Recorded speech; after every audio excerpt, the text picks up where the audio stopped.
Ladies and gentlemen and assorted people of the internet, welcome to another WWE Fantasy Log. I am James Phoenix, and I have a microphone now. That doesn't work.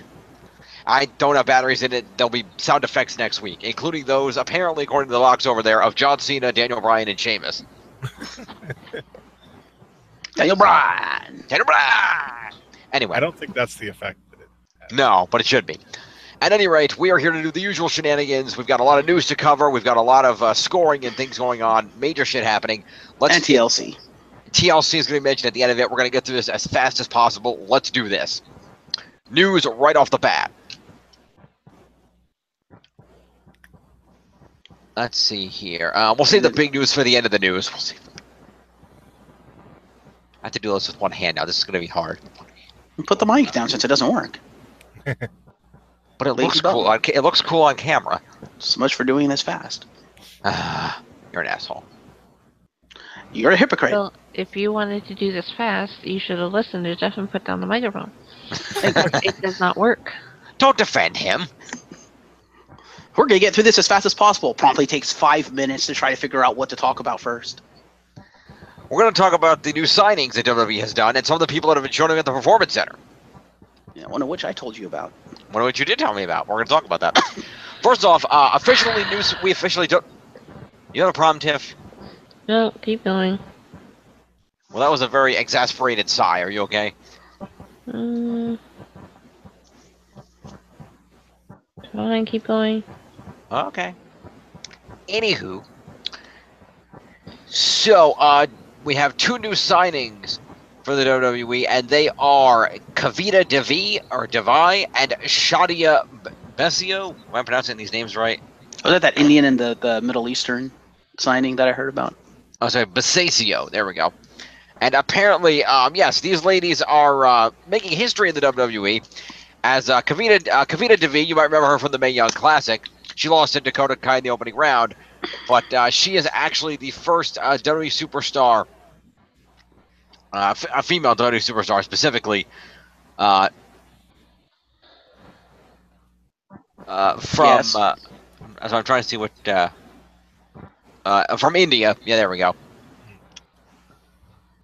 She's the first female superstar to be signed from India, and in addition, the hiring of Besesio is makes her the first female WWE superstar to be signed from Jordan in the Middle East area.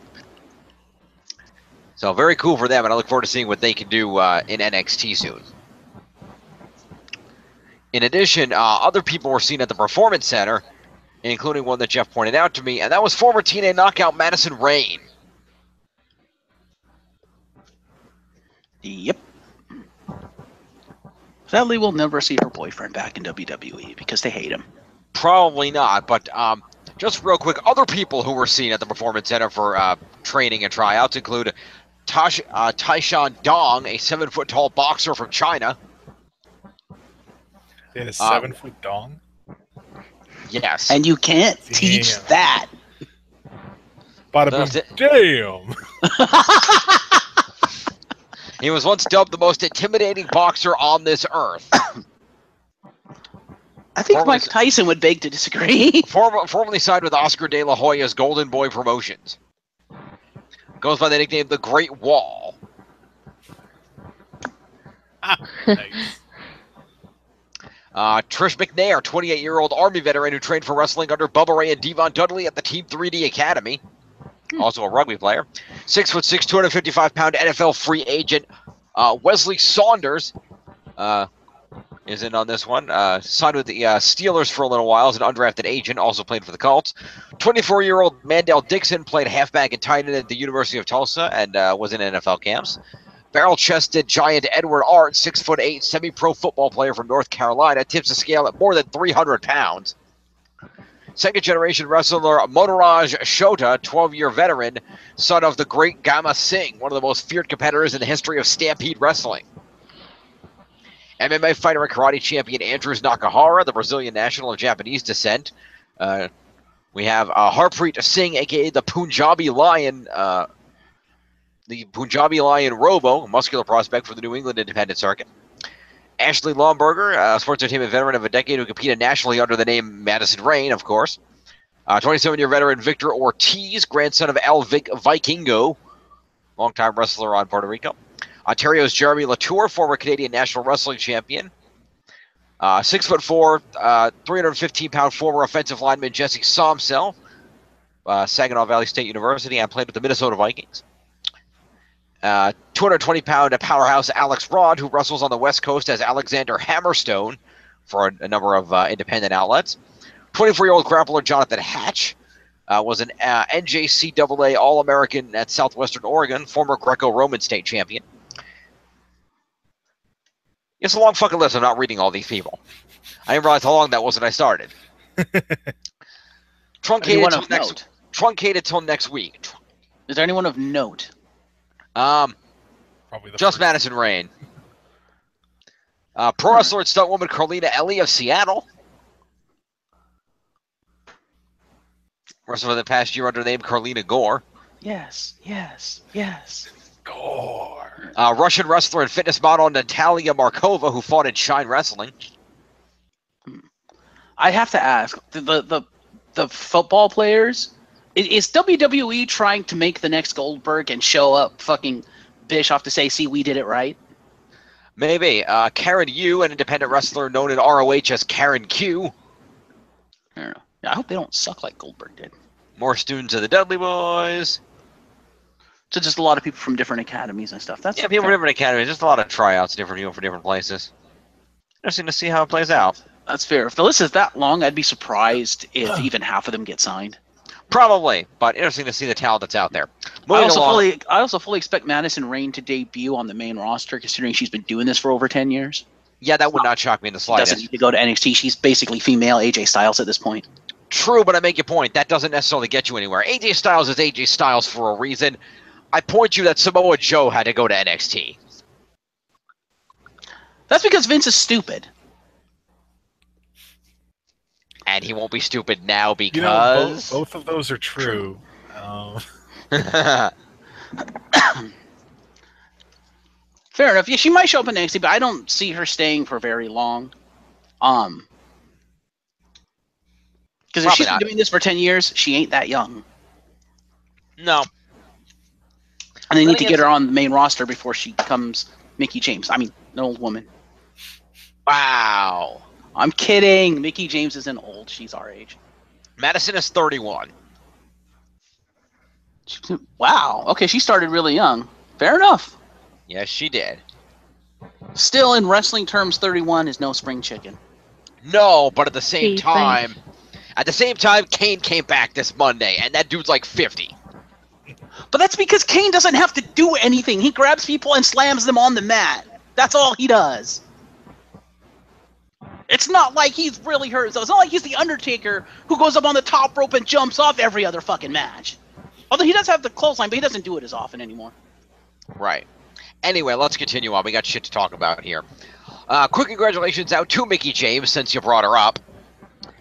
Mickie James was honored at the 2017 Native American Music Awards. On top of being honored as the newest member of the NAMA Hall of Fame and performing at the event, she won the award for Song Single of the Year for her track Shooting Blanks. So congratulations to Mickie James on that. Surprised you don't have any of her albums. I don't. I should get one. Should. I'll deal with that later. Moving along. Just a quick note here. If anybody's interested in going to WrestleMania, tickets are now on sale.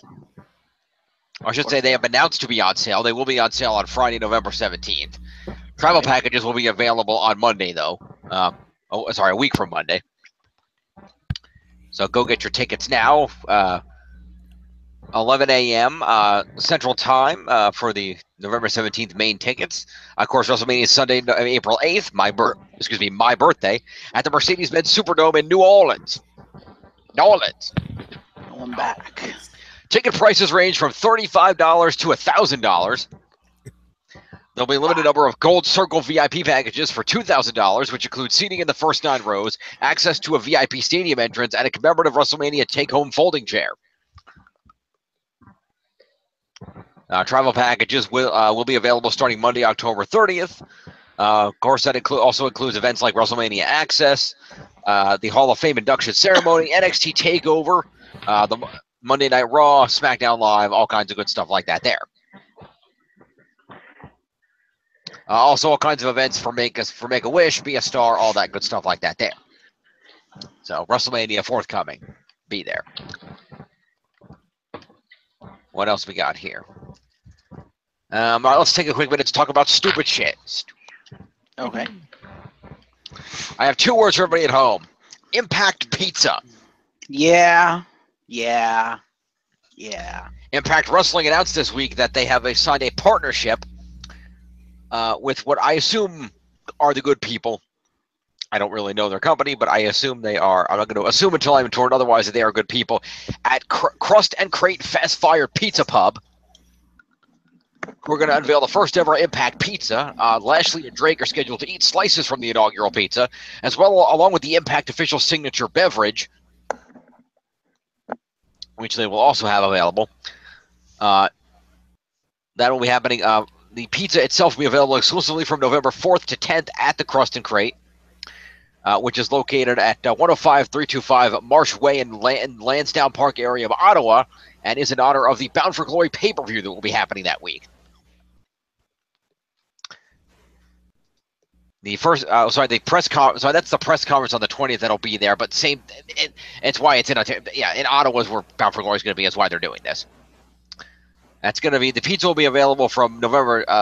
Wrestling shows will be running 6th through the 10th there at the Aberdeen Pavilion. And Bound for Glory will be there as well.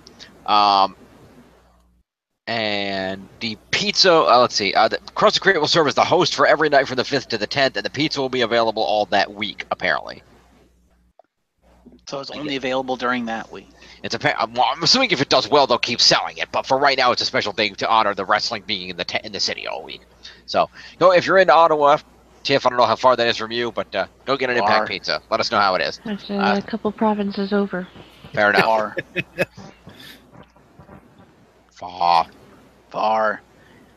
It's like from Maine to the center of the U.S. Really? Wow. Canada's a big country. Well, Tiff is over by you. Ottawa's like in the center of the damn country. Oh. No, it's not. The center would probably be like Saskatchewan. Fair enough. Manitoba, Pretty close, though, maybe. isn't it? We have Nova Scotia, then New Brunswick, then there's Ottawa. So I think. Fair enough. Isn't Quebec on this side of the country? Yep. Yeah. Okay. Anyway, moving along. So yeah, we mentioned this earlier. Nia Jax has been granted a leave of absence for WWE for probably about a month's time, based on current estimates. For personal reasons. Indeed, for personal reasons. It's unclear how long she'll be gone or what's fine. Now it's more clear because she's going to be on the European tour next month, so it'll be a month at most. But we don't know exactly why. However, there is a lot of speculation, not the least of which is the use or lack thereof of her character.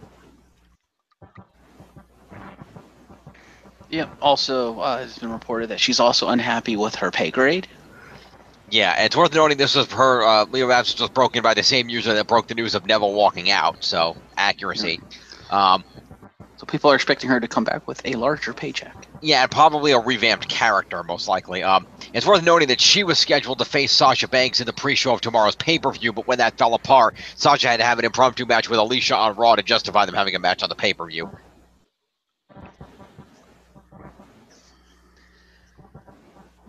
Let's see here. It's probably upset with pay scale as well as creative direction of her character, but spent that she'll have an improved contract when she comes back. She was also upset at not getting a match against Asuka at the upcoming pay-per-view, though it's a bit more of a question mark, as it would seem to be much too early to have that happen, though you can bet that's probably in the plan somewhere. Mm-hmm. Now, hopefully Nia Jax can rest up.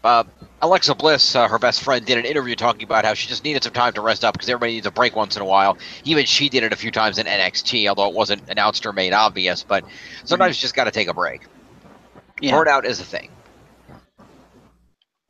I would also say if you're going to debut Asuka, you're going to want a draw, and Emma is more of a draw than Nia Jax because of her history with Asuka in NXT. So it makes sense that she's the debut match for Asuka. True, but you're assuming anybody besides us knows that. I mean, and people that watch NXT know that, but the people that watch NXT is a small percentage of people that watch WWE. Fucking John doesn't even watch NXT anymore. Yeah, but it's not about the viewing buy rates. It's about the ticket sales, and most of the people who actually go to the events do actually watch NXT. That's why a large portion of the live crowd pops for like the NXT stuff, like when Bobby Roode showed up and stuff, because they know those people.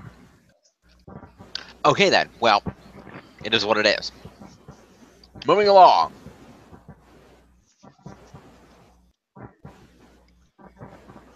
John will be happy to know about this. I don't know if it'll help him the rest of this season, but it's worth noting that after undergoing successful hip surgery, Big Show's in the gym.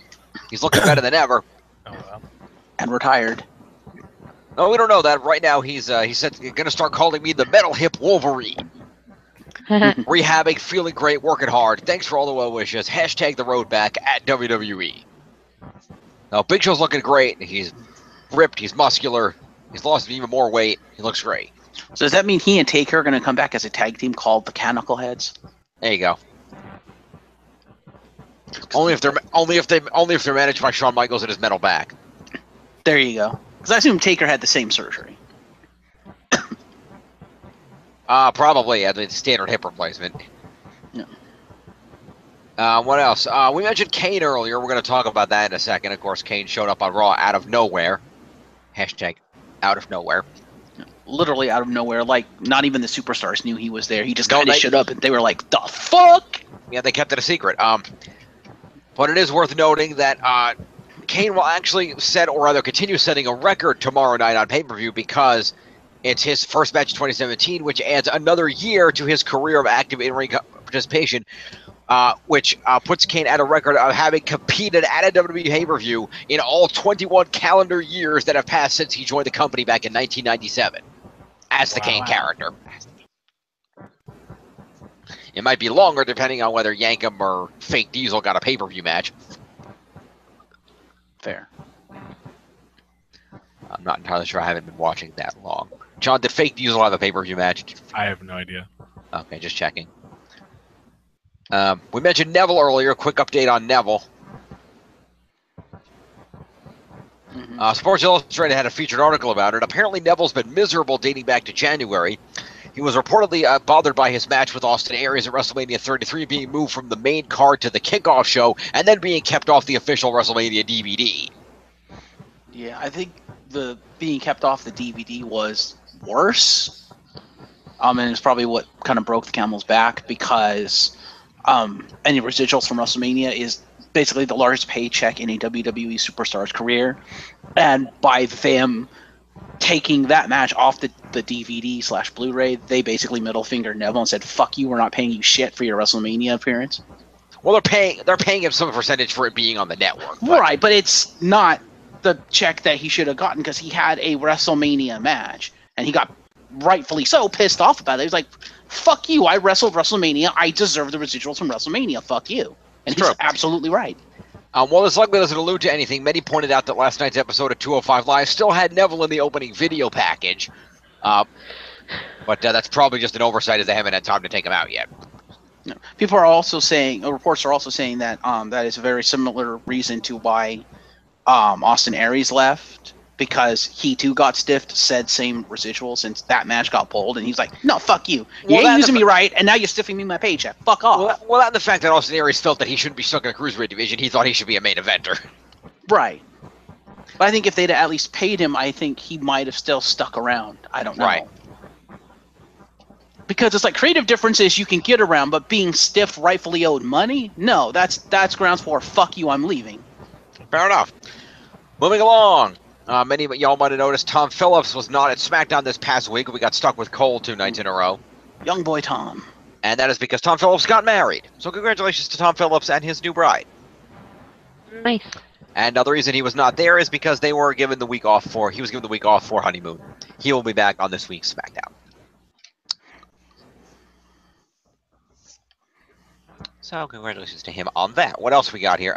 Speaking of people we're going to need to add to the roster again at some point in the not too distant future. It has been announced and put out there by the good people that Mama Bree is in training to come back in the ring. She's hoping to begin training again in November in anticipation of a comeback with the goal of her being in the ring wrestling by January. So expect Brie Bella to be back active again somewhere along the way in the next few months. I don't know that she fits the current landscape. But okay. All right. Moving along. Speaking of people that I wouldn't be surprised to see show up in WWE depending on situation, it's worth noting that another prominent knockout left Impact Wrestling this week. Oh? It was confirmed by Impact Wrestling via Twitter, Mm-hmm. via an update posted about 2 days ago that Taryn Terrell has parted ways with Impact Wrestling. Okay. Mutually parting ways. Stating that Taryn would like to pursue other career options and she has our full support. We wish Taryn well in whatever she does next. So Taryn Terrell now available on the open market, whether that means WWE or something else, who knows. So is that the Owls version of "We wish you well in your future endeavors"? Kind of. It's worth noting Terrell was scheduled to appear in the Fatal 4-Way Knockouts Championship match at the upcoming Bound for Glory pay-per-view, but the match is now going to be dropped to a triple threat featuring Sienna defending against Allie and Gail Kim.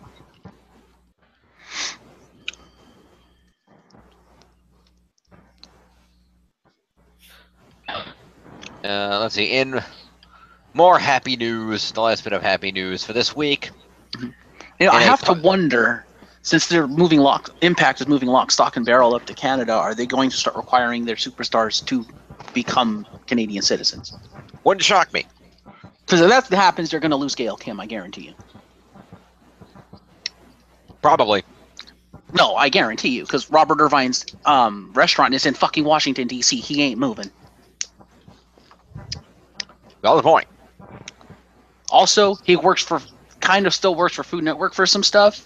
Doubt they'd they could go to Canada and film stuff, but more his restaurant. He's not going to leave his restaurant. I don't see him doing that. And his family is in like the United States, like they're in like California or some shit. I don't know. He's got family too, so. Yeah. And of course, this just marks like the cruelest of all ironies at this point. Just looking at TNA's roster now, because it's like, our movement to Canada, we need Canadian stars. Where's Bobby Roode? Shit. Where's Christian? Shit. Retired. With it, palling around with his best friend Adam Copeland. Yeah, pretty much. Or he should be, because fuck TNA. Basically, fuck that owl. Exactly. In our last bit of happy news this week, it was worth noting just earlier today, actually. This went up 8 hours ago on the Miz's Instagram. Okay. There was a lovely party. I'm assuming it was a Halloween party because the Miz and Maurice are dressed like Cinderella and Prince Charming, which is cool. But via there was the official. I guess it was the which one did they do here? Miz was dressed as Prince Charming, so basically he wore his ring gear. No, he had the blue jacket with the pauldron, sword, the whole 9 yards. Because if you look at his ring gear, if you just recolor his ring gear, it's like his entrance gear, it's basically Prince Charming's coat. A little bit. His coat's not that long. But anyway, I haven't played there's not a video, so I'm not entirely sure exactly what version of this they did for the reveal. But basically, there was a baby reveal, and they are having a girl. Oh, congratulations.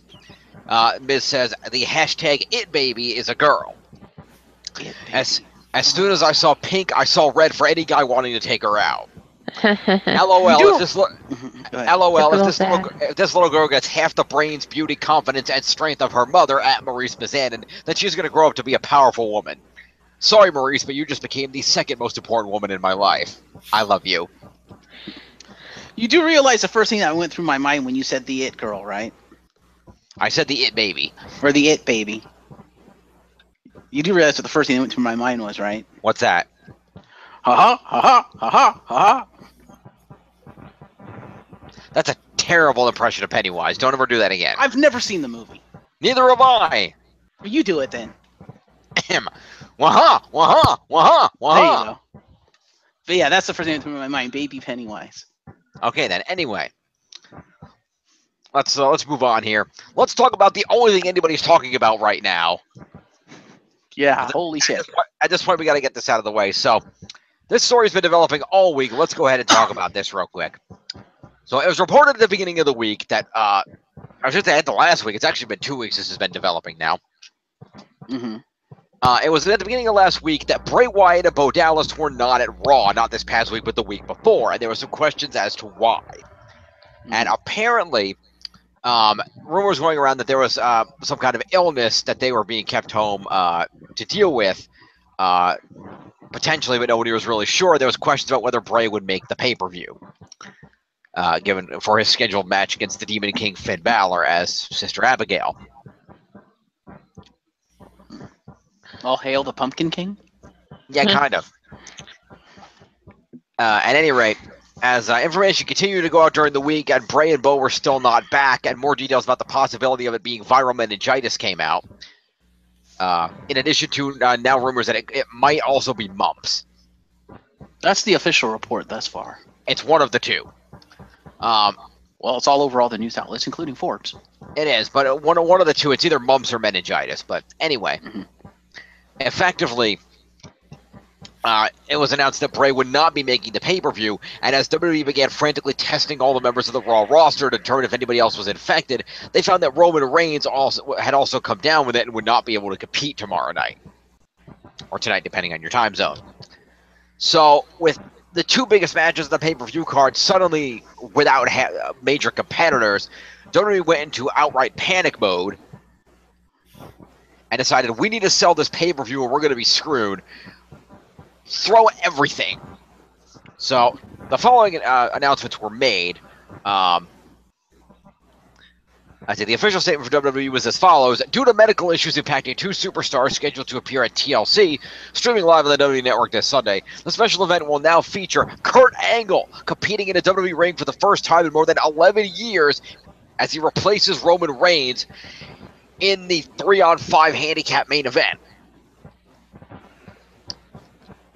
So, that alone still the pay-per-view. On top of that, to take on the Demon King Finn Balor, they made a pullover from SmackDown, and the Demon King Finn Balor will be taking on AJ Styles. His brother in arms. Yes.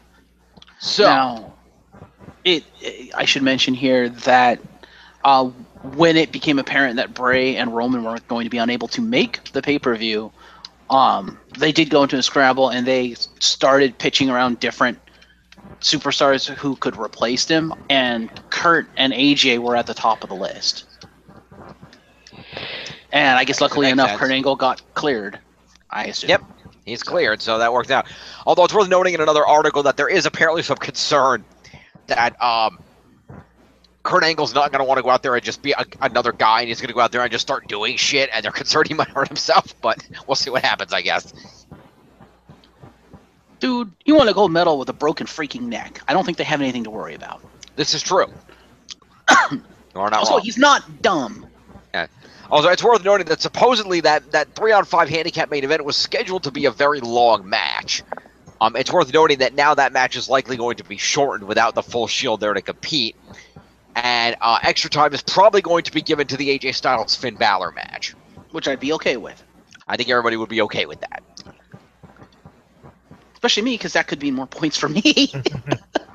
So we do wish all the best in recovery to Bray Wyatt, Bo Dallas, who has also come down with this, Roman Reigns, and of course ring announcer JoJo Alverman has also been requested to stay at home. While she's not sick, she could be a carrier due to, of course, her ongoing relationship with Bray Wyatt. Yep. So they want to make sure that that does not become a potential issue.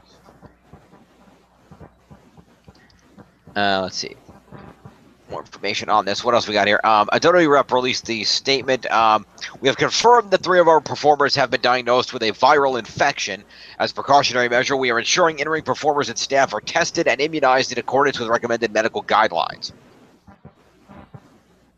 So yeah, either viral meningitis or mumps is the current going story on that, as mentioned. And lastly,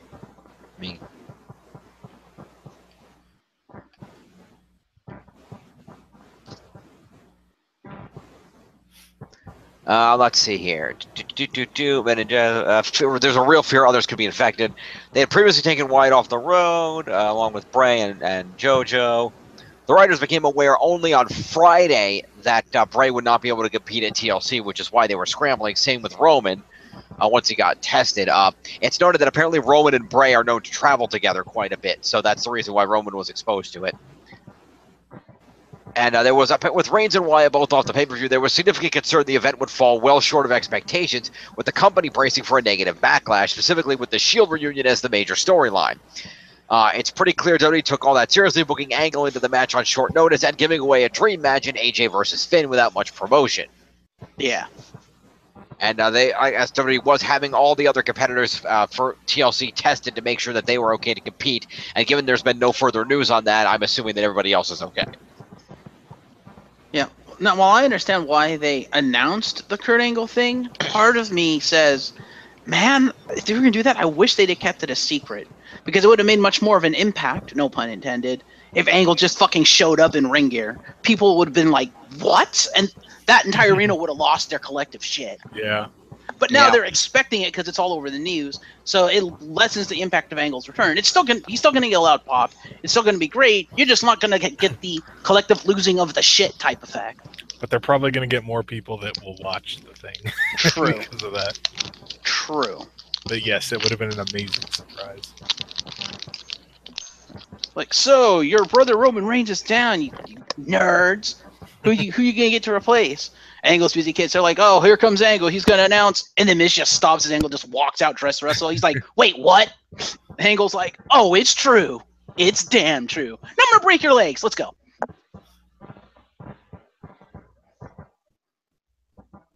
And every brain in the crowd explodes. Yes. Nerds is the club's gimmick, you dumb bastard. Yeah.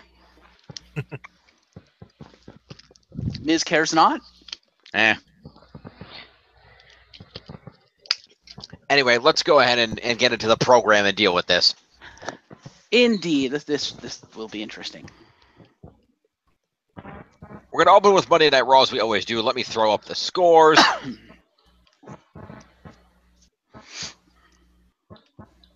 All right. Let's open up the scoreboard right up there. That over there. And let me go over to this thing. Okay. So as the good people can see at home, and also scroll over to this side so you can see it a little more accurately. There we go. So, actually, no, you can put the colors over here. You actually see it better here now because I can't get the titles in on that side. Okay, well, as you can see, still in the lead are the Champions of Justice at 32-23, followed in second place by TNA Worldwide at 27-15. In third is the Glorious End at 25-78, and still trailing in last at 21-64 is me, the Broken Highlight Club. Which reminds me, by the way, quick refresh of the data. There we go. It is worth noting all the rosters have been upped by one to accommodate for people that were not assigned. I have gained Asuka due to being in last place and her being the most likely to earn points. In second on that was Kane, as of right now, who was granted to TNA Worldwide. Shane O'Mac and his 71 points, plus whatever he might earn in the Kevin Owens storyline going forward, has gone to the Glorious End. Yeah, so therefore your total for the Glorious End is incorrect because you didn't have Shane's points when you read it. Okay, so the Glorious End's at 26-49 then. You're welcome, John. It doesn't change his placeage. Yeah. No, it just changes his points. I'm just saying be accurate. It would have bumped it up at the end of Raw. You're still 75 points ahead. For now. Anyway. And then the Champions of Justice received Dana Brooke due to already having a substantial lead. Yeah, and she has points too, so it's... Yeah. Fair enough. Yeah, 32-40 for her now. So, there we go. So let's go ahead and see what happened on Monday Night Raw. Monday Night Raw. First, though, the leaderboards. Right on top, still the realest former champ in the room, Enzo Amore, at 383. Followed by the U.S. champion Baron Corbin at 286. Roman Reigns at 279. 1/3 of the Shield. AJ Styles at 274. Tied with 1/3 of the Shield and 1/2 the tag champs, Dean Ambrose. The Raw tag champs, that is. The Miz, Intercontinental Champion, clocking in at 271, followed by the other half of the Raw Tag Champs, the other third of the Shield, Seth Rollins, 261, followed by the Monster Among Men, Braun Strowman at 258. Alexa Bliss clocking in at 247, and Kevin Owens rounding out, Alexa Bliss, the Raw Women's Champion, by the way, at 247, and Kevin Owens rounding out the top 10 at 237. So let's dig right into Monday Night Raw here. All right, the October 17th edition of Monday Night Raw came from the Moda Center in Portland, Oregon. Okay. Indeed. Michael Cole welcomes us to Portland, and the announcers introduce Kurt Angle, who comes out to kick off the program. Oh, it's true. It's damn true. Kurt Angle proceeds to hype up some of the TLC matches, but and he calls the Shield out to talk to the people, and the Shield do come out, and they proceed to cut a promo. And Reigns says that Angle made the right call because when the Hounds come, you either hand it over or they beat your ass. Okay. And so they discussed. Rollins tells Reigns to relax. They discuss their history as a group. Ambrose hypes their match. They call out the enemy team. Strowman's music hits. They all come out to it, along with Curtis Axel. Angle interrupts, says we're not having this fight tonight and save it for Sunday, and mentions that tonight's cage match and the Bar's Raw Tag Team title shot, which they did have, and says tonight's Raw will make history. Oh, it's true. It's damn true. So that is a promo for the Shield. And I don't know, Jeff, did you see Raw? No, but I think wasn't this promo isn't that where they made the main event match and the stipulation for it? No, that was announced before the show started. It was. I thought it was part of the promo. It was announced at the end of last week. Oh, right. Okay. Yeah, no, because I didn't watch all of Raw. Well, then I'm just going to assume that Miz's team just showed up, but were cut off by Angle before they could talk. Fair enough. Since Strowman's music was the one that hit, so fair enough. We're going to give promo to the Shield and appearance to Miz's team. No, that's not what I wanted. I want this one. Wow, Chris Jericho has the top of the least points. That's sad. Anyway, I'm throwing a lot of people with zeros, but hey, there. I know. Let's see here. So let's go ahead and we will do. Remember where the hell I am? Dean Ambrose promo.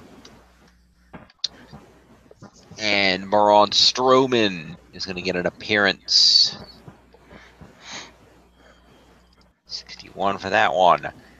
And Curtis Axel gets an appearance. Oh, whoa, what did I just do? Undo that. Let's try that again. How about 120? There we go. And then who else was with them? That would be Cesaro. Going to get 3. And Sheamus.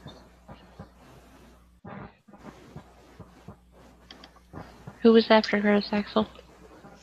The Cesaro. Or Cesaro, depending on whether you have teeth.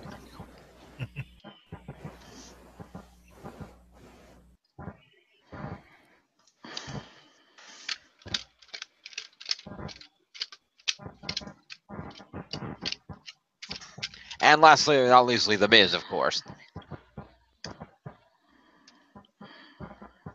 Alrighty. Rolling along.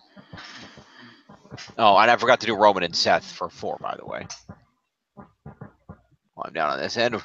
Why 4? Wait, did I do Roman and Seth? 82nd. I already did them for 5 points, and I have Roman as 284. Okay, so yeah, 284, and then Seth Rollins should be 265. 266. Because it's 5, right? No, it's 4 for a promo. You got it's 5 for a promo. Oh, you're right. It is 5 for a promo. What the hell am I talking about? I'm an idiot. Thank you. You are correct. Okay, so 266 then. Okay. And then go back up to Dean Ambrose, because I think you only have him for. What do you have him down as? I'm at 278. It should be 279. Okay, points awarded. Let's move on. We then have our opening matchup of the night, which is a 6-man tag team match play, which features Elias teaming up with the Club to take on Jason Jordan and Titus Worldwide. with the faces coming out the victors in that match. Specifically off of Apollo Crews with a sit-out powerbomb on Carl Anderson. Apollo Crews gets victory points. I know. Name one thing you never thought you'd hear this season for 200, Alex. Jinder Mahal's a WWE champion. There you go. That was last season, wasn't it? Was it? Okay. Isn't that the Daily Double? Touche. That's the dude walking off the set of Jeopardy. I'm Alex Trebek. I'm going to go home and put a gun in my mouth.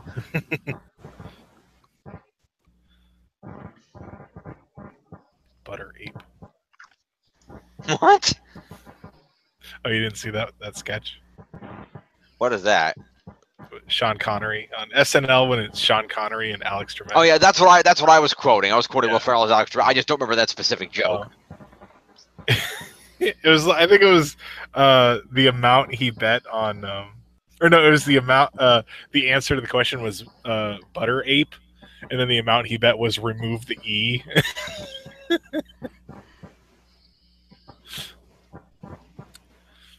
I don't get it. It makes it butt rape. Oh, I get it now. And Alex is just like, Oh, sorry. Hang on, let me just wait. What did you? Let me just check. Yes, that's me fucking a horse. Yes, that's Oh, those are some great bits.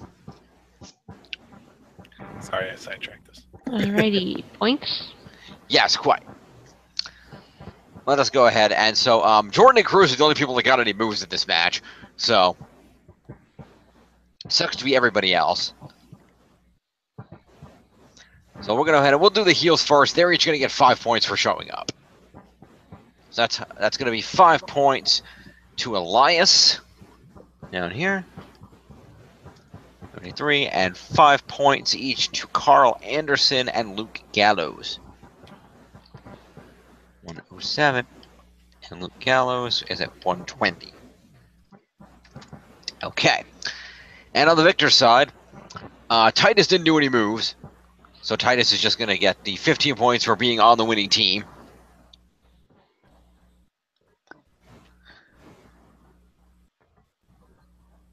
So Titus will get 15 points. Where is he? Titus, where are you? There you go. One, that puts him at 66.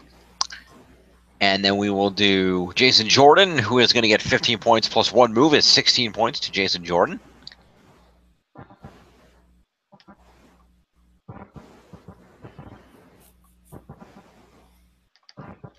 Is 25 and 6 is 231. And then 20 points for victory to Apollo Crews. Oh, shit. God damn it. I'm an idiot. No, Five no argument here.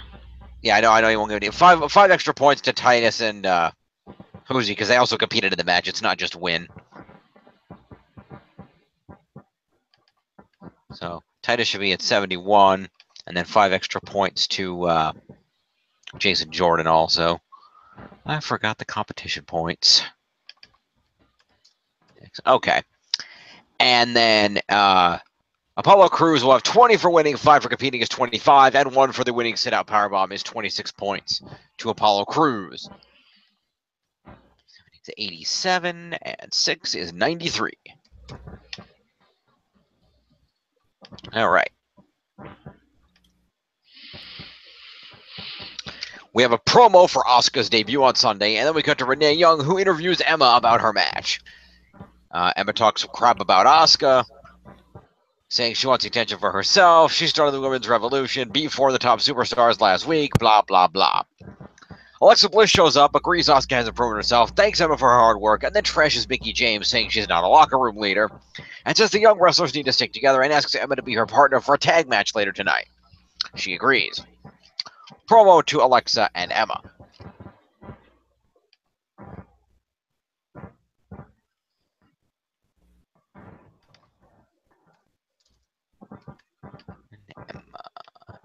Emma.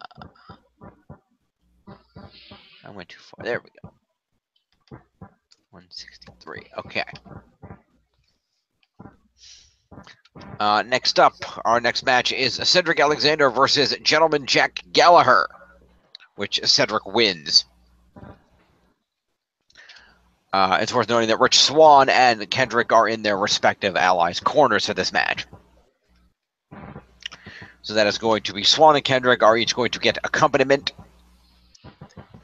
And they're both going to get interference too. So 11 points each to the Brian Kendrick and Rich Swann.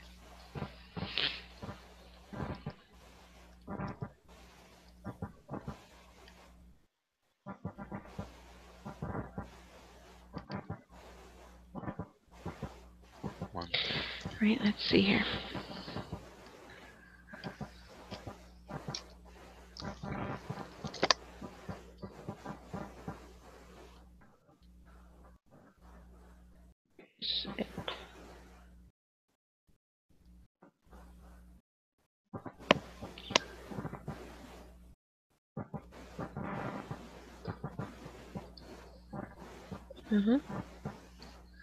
Okay. You good? Yep. Did you get your points in? Yep. So next up, Gentleman Jack Gallagher lost this match. So he will get 5. He will get 5 points for competing. Any moves? And yeah, he didn't have any moves. So no, 5 points to Gallagher. Sucks to be Gallagher. The not so gentlemanly Jack Gallagher. Yeah, pretty much.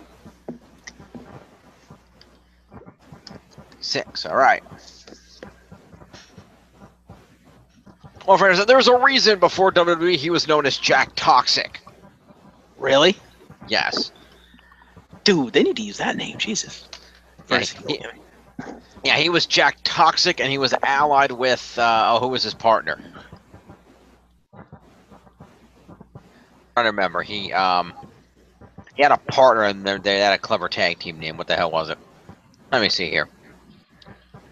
Well, we're doing the points here. Let's say, who the hell was his freaking partner? Oh, all right. So he had a right. He teamed up with Cyanide, Alex Cyanide, and they formed the tag team Lethal Dose. Yeah. That's actually clever. I like that.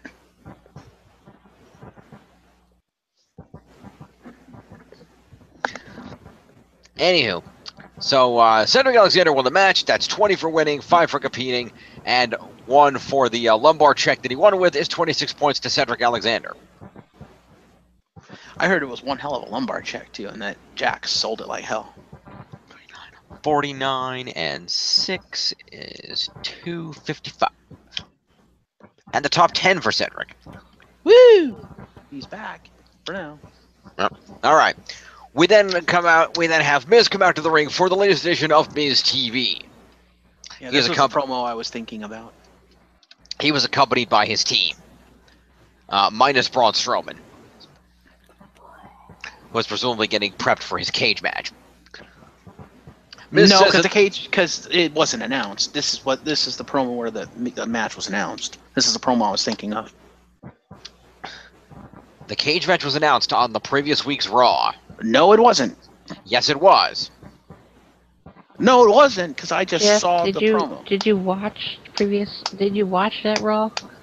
Because I read the announcement and I read the announcement in the recap. Well, I saw the promo on WWE's thing, and it was part of this week's videos. So maybe you're watching the wrong day. I don't know.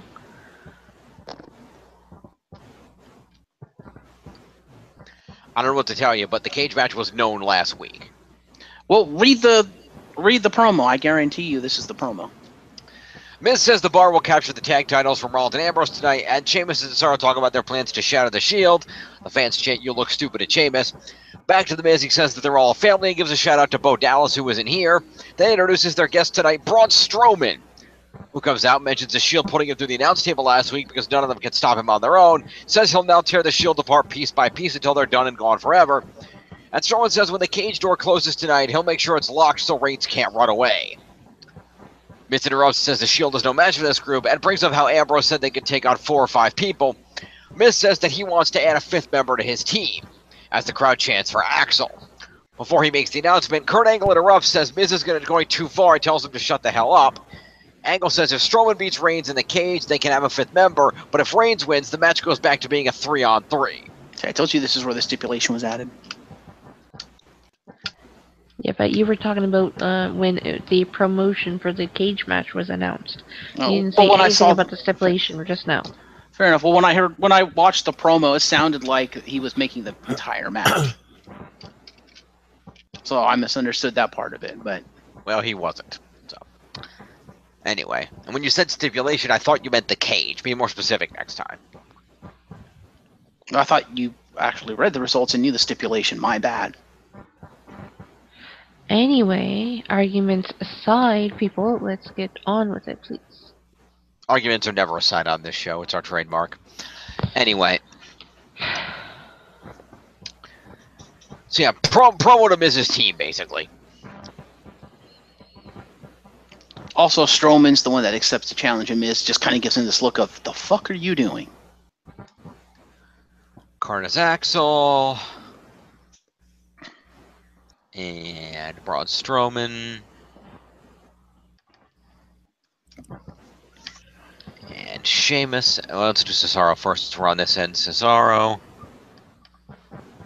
is 171. Thanks And then for showing up. And then Sheamus 8. And The Miz gets 5. Puts him at 279. Okay. Rolling along. Our next match is Sasha. Where did I get 281 then? I don't know, he had 274 and he got 5 points. You get... Okay. Because I had 279 before. And then 5 points. Wonder where he got extra points then. Oh. Oh. Okay, I'm fixing it. Alright, alright.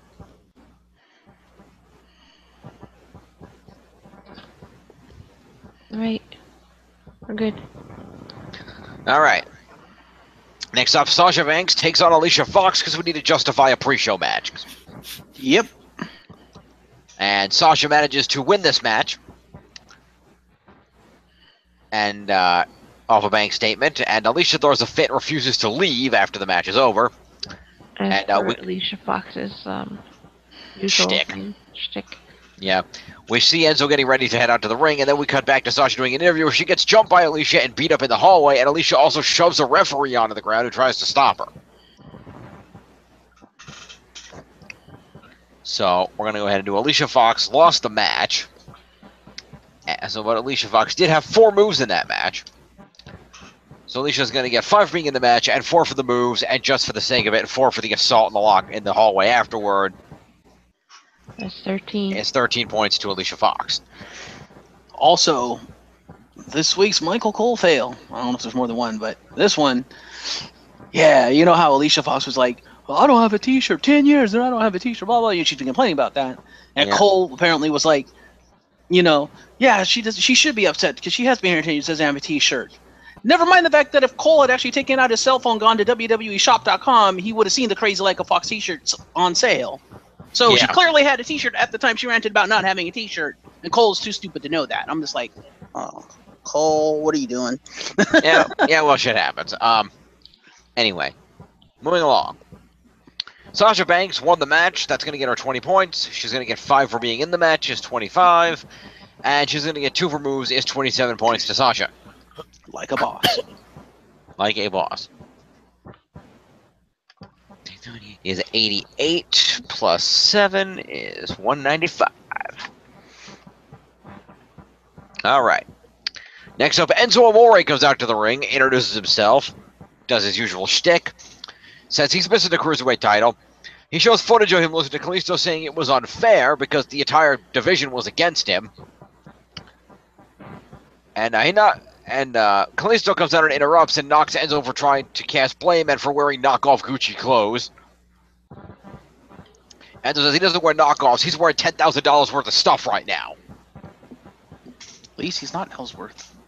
Yeah, well, they go back and forth until Enzo calls in the reinforcements and Kalisto is jumped by 4 dudes. Specifically, Noam Dar, Arya Daivari, Tony Nese, and Drew Gulak, who proceed to beat the shit out of Kalisto, as Enzo continues to talk shit to him, including, and I'm not joking, calling him a big bad Beetleborg and a Power Ranger. You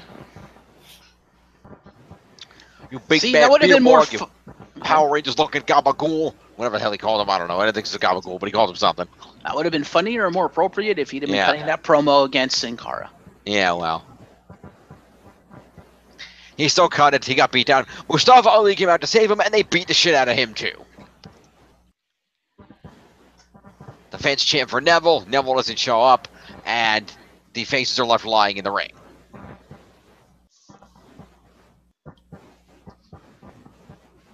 Fair enough. So that is going to be a promo for Enzo Amore and Kalisto. Also, apparently Enzo is still banned from the locker room. Fair From enough. what I hear. We will go ahead and we will give Kalisto 5 points for the promo. Puts him at 193. All right. And then we're going to go ahead and we are going to give Enzo and, well, Enzo's going to get 5 for a promo and 1 for the Jaw Donzo that he hit on Kalisto. So he's going to get 5 points to, I should say 6 points. Wait, how many points did I just give to Kalisto? Wait a minute. You know, I did that right. So 6 points to Enzo then. What, 386? No, it's No, 389. Yes.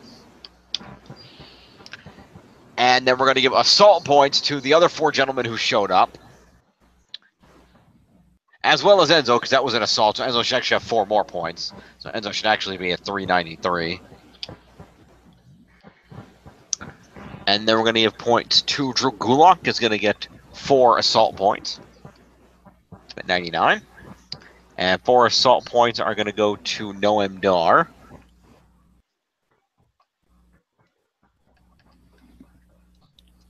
49. And then 4 assault points are going to go to Tony Nese. So it's 69. And then Arya Daivari up at the top is going to get 4 points at 76. All right. And then Mustafa Ali is also going to come out and get out of match assault also. So 4 points to Mustafa Ali.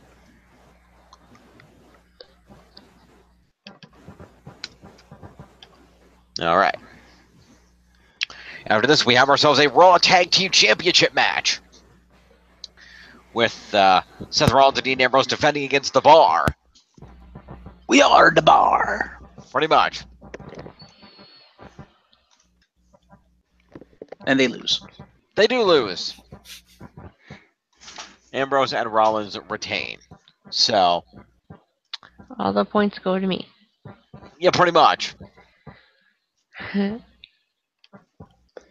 So we will go ahead and do this first. So let's see here.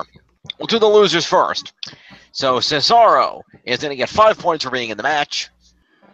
And 4 moves is 9 points to Cesaro. Puts him at 180. Sheamus is going to get 5 points for being in the match. And 1 move is 6 points to Sheamus. I'm just going to put him at 184. On the winner's side, it was Dean Ambrose who got the pinfall here. So we will do Seth Rollins first. He's going to get 15 points for being on the winning team. He's going to get another 15 points for a retention of the Tag Team Championship. It's 30 points. He's going to get 5 for being in the match, is 35, and 2 for moves is 37 points to Seth Rollins.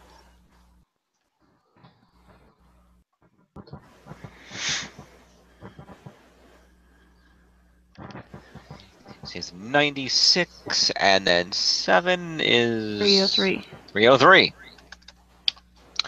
And then Dean Ambrose won the match, so Dean Ambrose will get 20 points for winning, 15 for retaining the tag titles is 35, 5 for competing is 40, and 3 moves is 43 points to Dean Ambrose. 89, 99, 09, 19, and 4 is 322. 322, yep. All right. Next up, we see Curtis Axel in the back trying to give a pep talk to Cesaro about staying strong for the TLC match. Strowman walks in, Axel tells him that his hometown moment on Sunday hinges on Strowman's win tonight, and he needs it bad. Axel says he's so fired up he could fight Reigns right now, and Strowman tells Axel to go find Reigns, but he's hesitant. And Cesaro says it sounds like he's scared of Reigns, and Sheamus prods Axel about it, so Axel reluctantly goes to find Roman Reigns. Promo to all those people. So that is Curtis Axel for 130. Braun Strowman. 271. Cesaro. Wait a second. Braun Strowman. 271? Yes. Why am I wrong here? Because before I put in the points here, am I looking at somebody completely different? Because I have Braun Strowman here as his points is 261, and if he's only getting 5 points, it should be 266. Did you give the 5 points for his other promo earlier when he was on Miz TV? I guess not. That might be it. Okay. Alright. All right, and then Cesaro went up to 185, like we said. 185, okay, yeah. And then we're going to go down to Sheamus, who is going to go up to 189. Okay. Moving along. 189? 9. Yeah, because he had 184 and he got 5. Alright. Somewhere along the line, we're going to have to fix something somewhere. Whatevs. Anyway. So, Finn Balor goes out to the ring, gets on a mic, and basically cuts a promo on Bray Wyatt, who's not there to respond. But we do get to see Finn Balor's new Pumpkin King Demon look. Which looks dumb. It's kind of weird.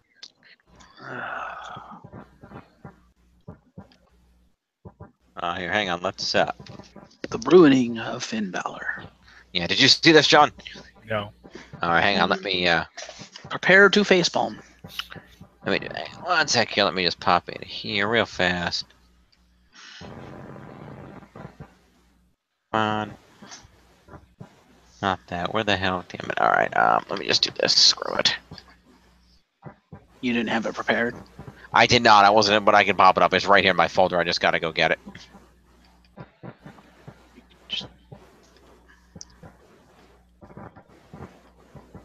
It's in here somewhere. I just got to figure out where I... Just look it up on the internet, Jim. No, because the only way I was able to get it is I had to screenshot it out of a video. There wasn't a still.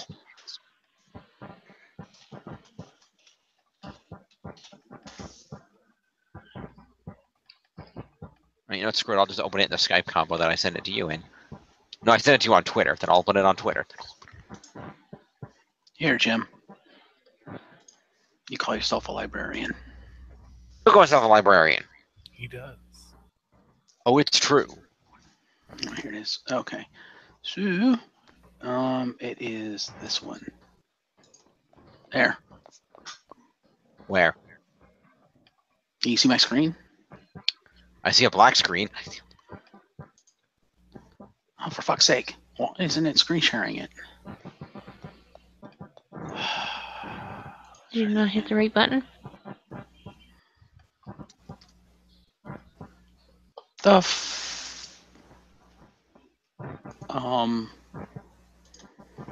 Okay. What is your malfunction? That's weird, because when I hit the screen share...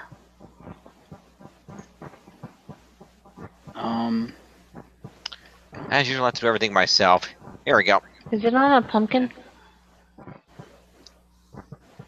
Yeah, that's the I was trying to get it. For whatever reason, my screen share wasn't working. And I have like a ton of Microsoft Edge stuff here, which shouldn't be. I only have 3 windows. Basically, Finn cut his promo, and as he was cutting his promo, he would pause and look at the camera, and they basically did an effect that faded his face to this, then back to him. He kept talking, then he did it again. He did it like 3 times. But this is apparently the new look of the Demon King. It's the Great Demon King, Charlie Brown. Yeah, pretty much. I do like the silver hood that he's apparently wearing. That's kind of cool. The problem is the way it's cut. The silver on the sides look like dog ears, And he just looks like a sad pumpkin dog. I don't think it's a hood. I think it's the streamer things that he puts in his head on his head wrap when he goes demon mode. Because you're right. I can see a dread. Okay, that's his head streamers. Okay, he just changed his face paint then. He's literally a jack-o'-lantern. I'm like, oh god damn it. The ruining of Finn Balor, ladies and gentlemen. Potentially. This is why I'm glad the Demon King and Finn Balor are separate characters in the game.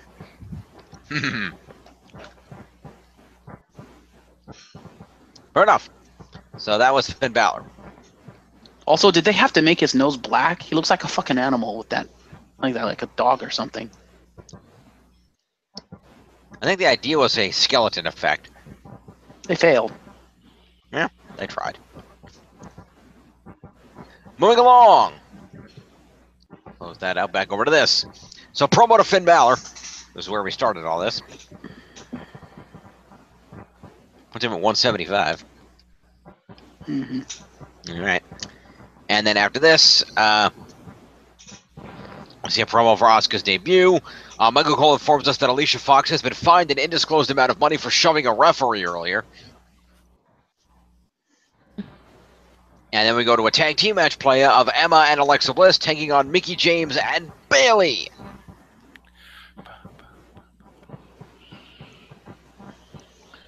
Mickie James gets the win.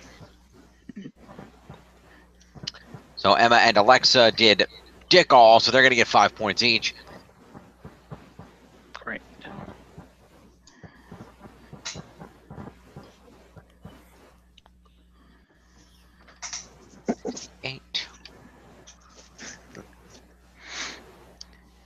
And Bayley didn't do much either, so she's going to get 15 for the winning team and 5 for competing. Is 20 points to Bayley. She was there. Pretty much. And Mickie James got the victory, so Mickie is going to get 20 for winning, 5 for competing is 25, and 2 moves is 27 to Mickie. Excuse me.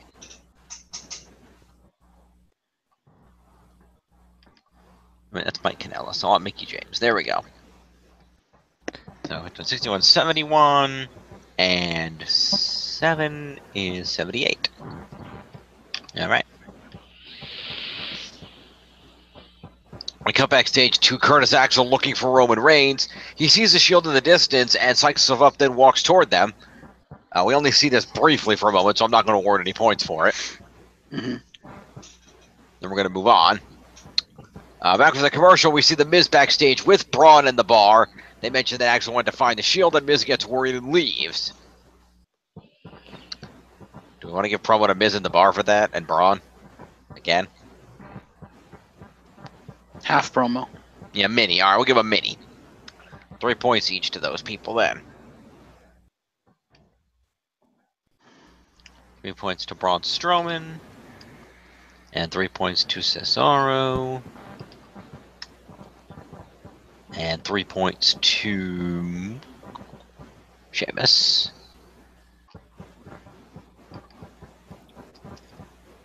And 3 points to The Miz.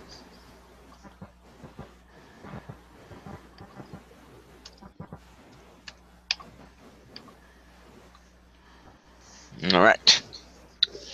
After this, we cut to Mickie James doing an interview where she says she's proud of her accomplishments and it would be the best feeling to take the women's title home to her 3-year-old son, and says she'll have the last laugh on Sunday at TLC. Promo to Mickie. Yay. Somehow I don't think she's winning. Probably not. Sasha vs. Alicia is announced for the kickoff show tomorrow night. And the Miz then finds Curtis Axel backstage hanging from a forklift. I think he was strung up by his ankles, if I recall. Yes, I believe so. So the Miz the Miz grabs the backstage crew and they help get him down. So apparently the Shield Spider-Man his ass. Basically. And we then go back to the ringside area where the cage is being lowered for this evening's main event. But Miz shows up doing an interview backstage and is asked about Axel's condition if they do earn their 5th man spot. And the Miz says he loves Curtis Axel, but Axel was never their 5th man. Bum, bum, bum. Promo to the Miz. Oh. Full promo or mini promo? How Josh? would you give it to him, like, to any other person? Like, would you give him full or would you give him a half? Like That's that. what we're asking. Yeah, it's dependent. It's dependent upon the length of the promo. Mini, I guess. Yeah, I'd say mini. Go with a mini. 285. And then our main event is Braun Strowman versus Roman Reigns inside a steel cage. All the points to me. Uh-huh. Not all, but most. The majority of points to me. So first off, contrary to the banning from ringside, The Miz comes out and says, I'm going to do commentary anyway. So Miz will Shouldn't get... that immediately disqualify Braun Strowman? You would think, but The Miz is going to get commentary points. So put Miz at 290. And Reigns and Strowman go at it, beating the crap out of each other, slamming each other to the mat, into the cage, all kinds of shit like that there. There is a point where Reigns hits a Samoan drop and tries to get him out of the cage, but Cesaro come out of nowhere and meet him outside to keep him in the cage. As this is happening, Rollins and Ambrose run out and they counter the bar, and they begin attacking the bar, and the bar begin brawling all around ringside.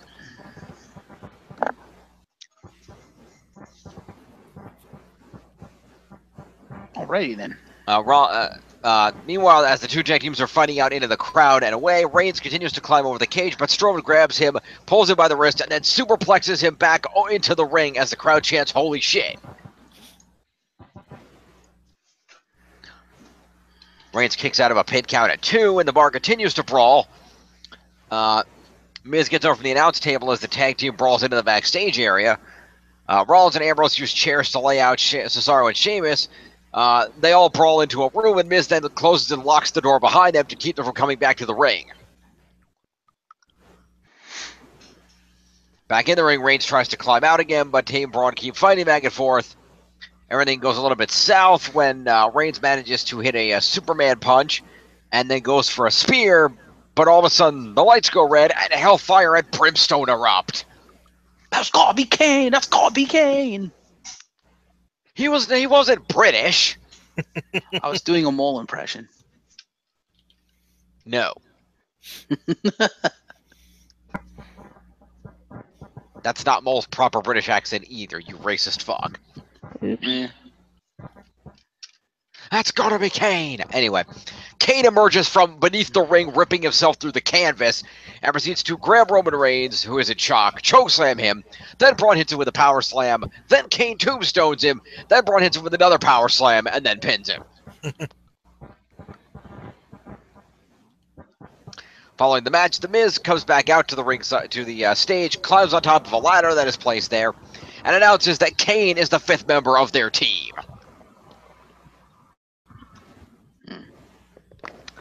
So, lots of things going on here, so let's see. We're going to have interference points to the bar, to the tag team champs. I guess technically not The Miz. So, the bar and the tag team champs get interference points. That would be 6. That's going to be 6 points to Cesaro. I guess technically, did they get an assault too? Well, they are brawling, right? Yeah, so I guess it's 10 points to each of them then. Make it 10. So 198 for Cesaro. And Dean Ambrose goes to 332. And we have Seth Rollins. Goes up to 313. And Sheamus goes to 202. Alright. So that happened. And then I guess we'll go out of the way, and Kane, that's got to be Kane, is going to get interference points. Is 6. Assault points because he's not in the match. Well, no, he would get assault because It's an in-match. It's an in-match assault, but he's not in the yeah. So interference points to Kane is 6. He had 2 finishers is 8. Would he get OMG points for the out of nowhere, what the fuck is he doing there moment? I would say so. What do you guys think? Yeah. Yeah. Yeah. Okay. So at 6 and 5 is 11, and the 2 moves is 13 points to Kane. That's gotta be Kane. Woo. Reminds me, folks, if you happen to be watching our lovely podcast from Knox County, Tennessee, vote Kane. Yes. Yes. Yes. Yes. Yes. Yes. Besides, honestly, is his competition any better, really? I don't know. Anywho. Alright, so after all that craziness, the men in the actual match. Roman Reigns. The Yes, man quite. Who came down with the mumps. Or viral meningitis. Yeah, I think they're confirming it. So anyway, continue. Anyway. So Roman Reigns is going to get himself. Let's see here. What do we got here? This is going to be 5 points for standard competing, 4 points for it being the main event is 9, and 3 for it being a specialty match is 12. Plus 4 moves for Roman is 16 points to Roman Reigns.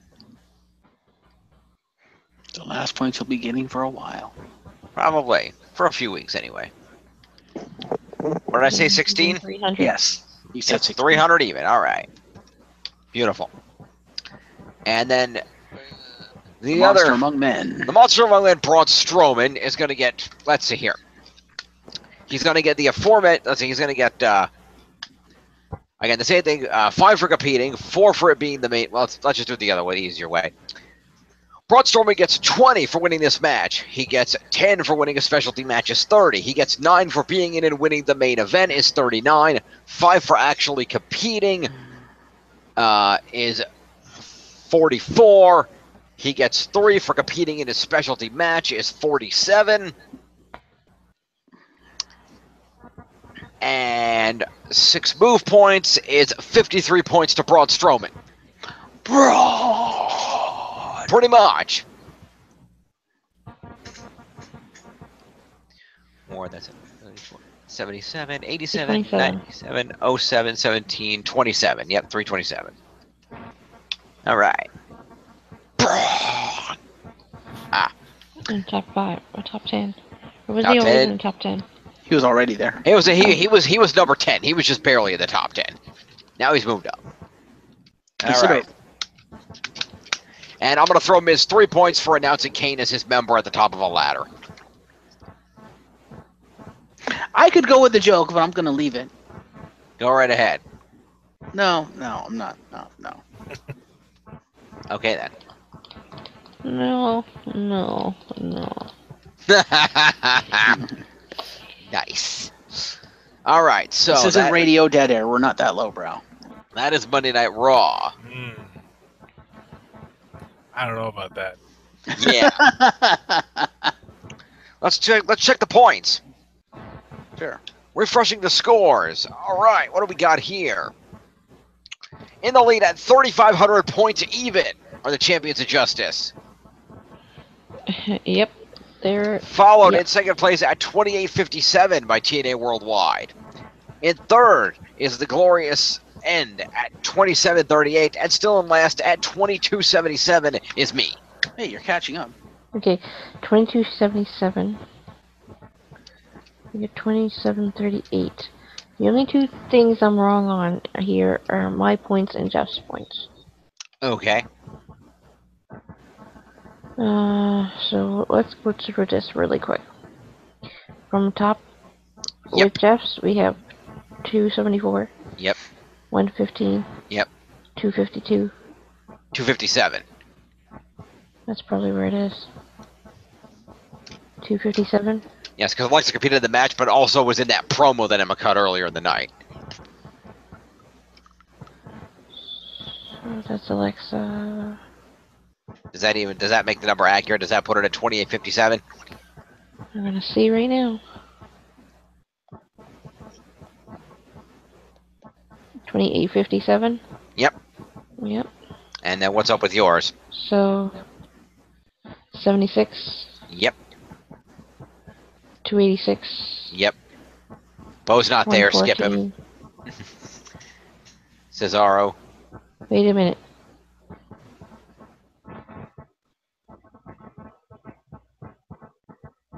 What? Was it 114? Like, I'm trying to go in mine. Is it 114? Yes, but we 190. knew Yeah, Bo was right okay. because he hasn't been on the show in 2 198. weeks. 198. 130. 130. 17. Yep. 332. Yep. 129. Yep. 149. Yep. 153. Yep. 22. Yep. 60. Yep. 67. Yep. 214. Yep. 160. 170. Rich Swann was Rich Swann interfered in the cruiserweight match, and he also accompanied to the ring, so he got an additional 11 points, which he was at 161, so or I should say at 159, so the additional 11 points put him at 170.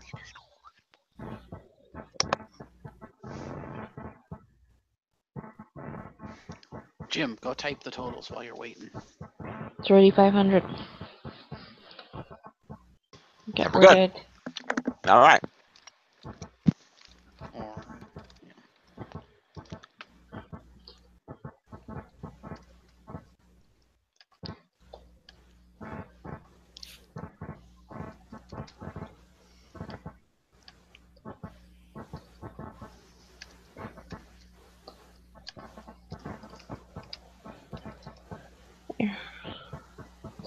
It's the same. Wait, Monday was 16, not 18.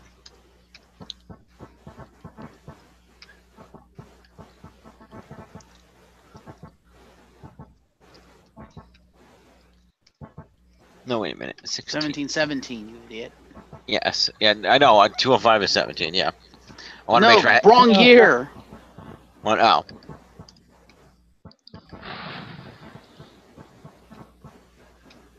Okay. Let's go to SmackDown. A thankfully shorter show. There were only 4 matches on SmackDown. Oh wow. Oh, great. Well, it's a 2-hour show. They normally only have like 4 matches.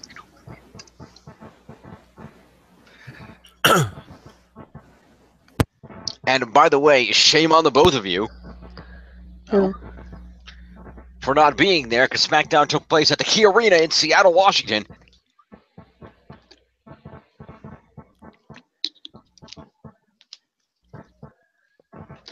Well, unfortunately, there was no way I was going to make it there. I had this little thing called work. Work is overrated. By the time I would have got there, it would have been over. Yeah.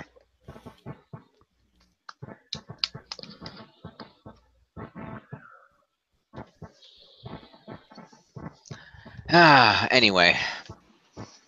So we open things up with Daniel Bryan. The hometown hero. Comes out to the crowd, and Michael Cole is filling in for Tom Phillips because Tom Phillips got married and is on honeymoon. Not like Michael Cole just says he's on assignment.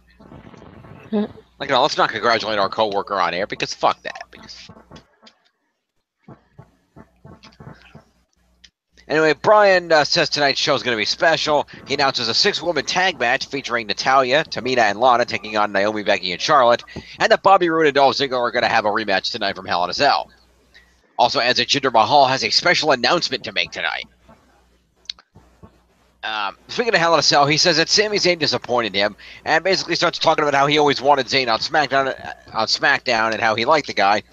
Sami comes out to interrupt and basically gets in the ring and says he's still the guy he always was. He just took back control of his career. They spar back and forth with Zayn taking a shot at Bryan for, not being an active wrestler anymore.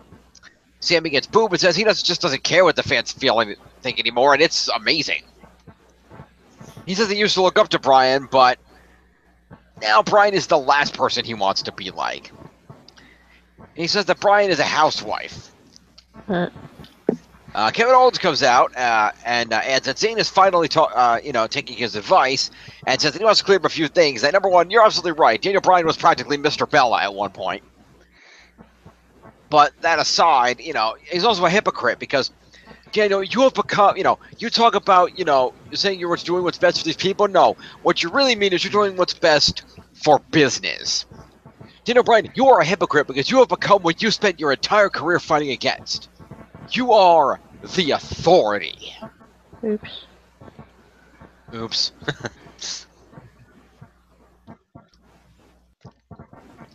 And Daniel Bryan proceeds to exit the ring and head out.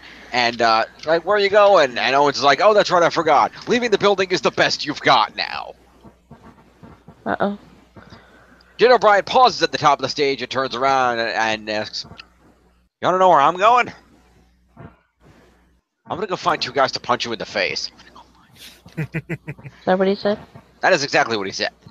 Yeah, it was a great promo. So, promo to Kevin Owens Awesome and Sami promo. Zayn. Awesome promo to Kevin Owens and Sami Zayn. Yeah, fair enough. There's no extra points for that, though. No, but it's still an awesome promo. It should be watched. It is an awesome promo. Anyway, that's 5 points to KO. It's 242, and 5 points to Sami Zayn. Is 84. Also, KO's not wrong. No, he's not wrong. Moving along. Then after a video package recapping the current top women's feud, we have the aforementioned 6-woman tag team match player.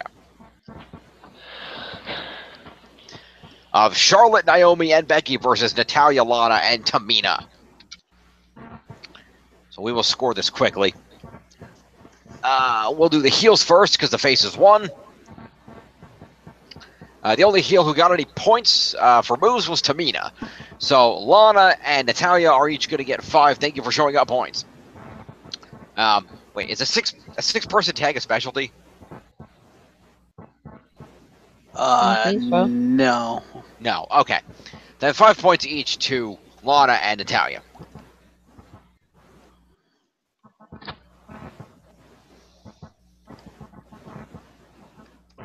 And Natalya. But I will give points to the SmackDown Bookers for having Lana actually wrestle. Yay. Yeah, pretty much. So how many? So you giving her extra points? No. She gets 5 for being in the match. That's what she gets.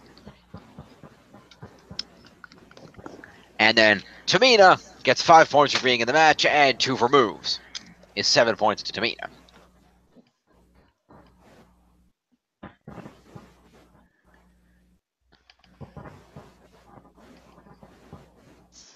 Is 66. Then on the face team, Charlotte got the win here, so we'll do the other two first. Naomi gets 15 points for being on the winning team. 5 for competing is 20, and 3 moves is 23 points to Naomi.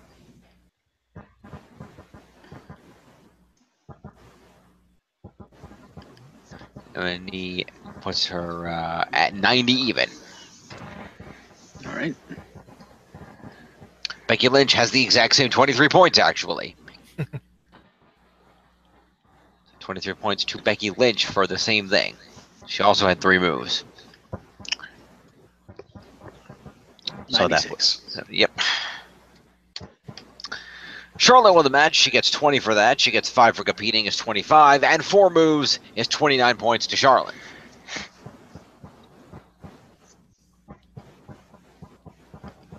I'm 85 and 9 is 94. Alright. After the match, Natalya beats down Charlotte around ringside, throws her into the announce table, and then grabs a chair. But she misses her swing. Charlotte kicks her in the stomach, grabs the chair, and then chases her off as Natalya runs through the crowd like a scalded dog. Maybe like a scalded cat. Or that, in her case, yeah. Either way. So, I guess that's technically post-match assault for Natalya and Charlotte. I guess that's Sure. Why you gotta say it like that, Jeff? No, I'm just saying, sure, that's fine.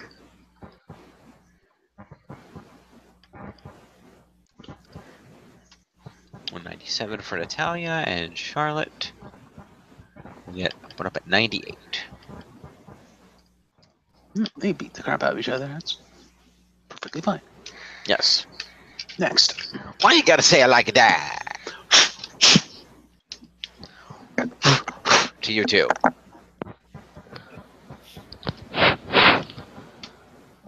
We're all doing it. We're doing it. Daniel Bryan approaches Sami Zayn and Kevin Owens in the back and informs them that several superstars have volunteered to face them tonight. He says one of them is Randy Orton. And as he begins to walk away, they ask him who the other one is, and he says it's Shinsuke Nakamura. Zayn and Owens storm off as Daniel Bryan smiles at them. So, mini promo to Zayn and Owens. Mourning that as a mini. I'm okay with this.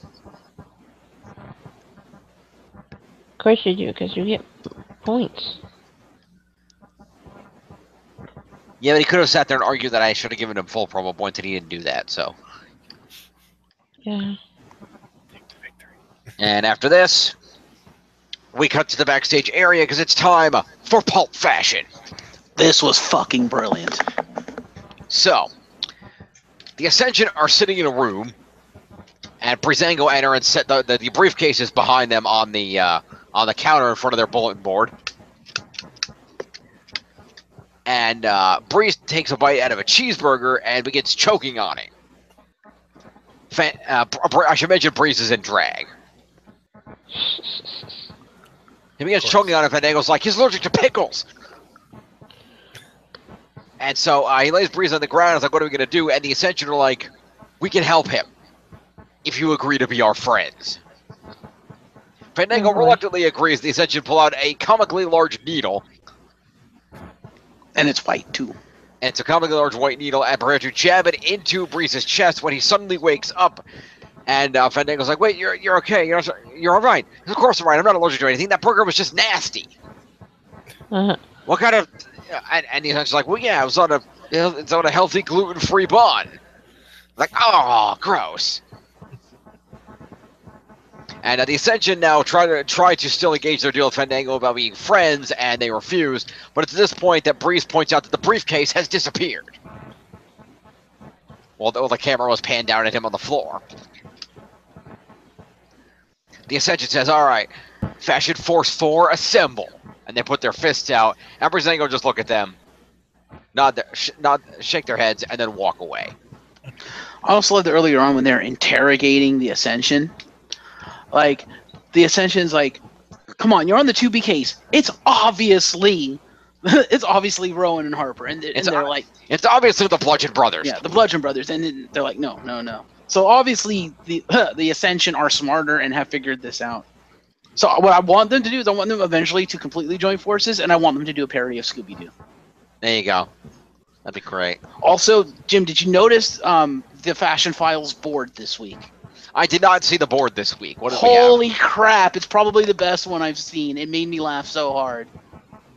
Because they had a picture. One of the photos was of Booker T as Jules from that pay-per-view thing where they did the movie parodies, and Booker T was doing the Pulp Fiction one. And it said Ezekiel, whatever the passage is. It was hilarious. But they had all these various images of John Cena with different colored shirts. And they had like Mr. Purple, Mr. Orange, Mr. Pink. It was all John Cena. It was great. And then they had, I think it was John Cena back like when he was Prototype or something like that, when he had the blonde hair. And it said Mr. Blonde. It was a great board because it was all like Tarantino jokes. It was great. Nice.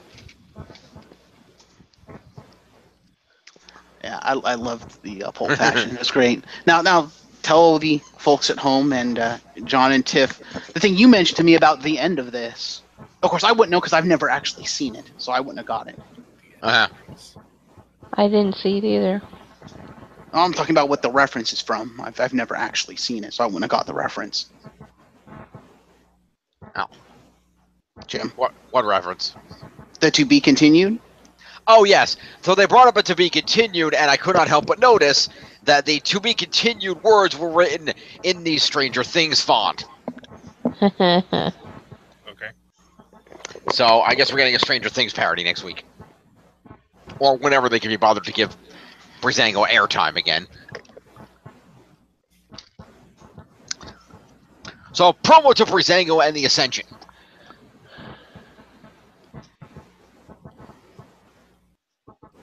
So, let's see. Fandango.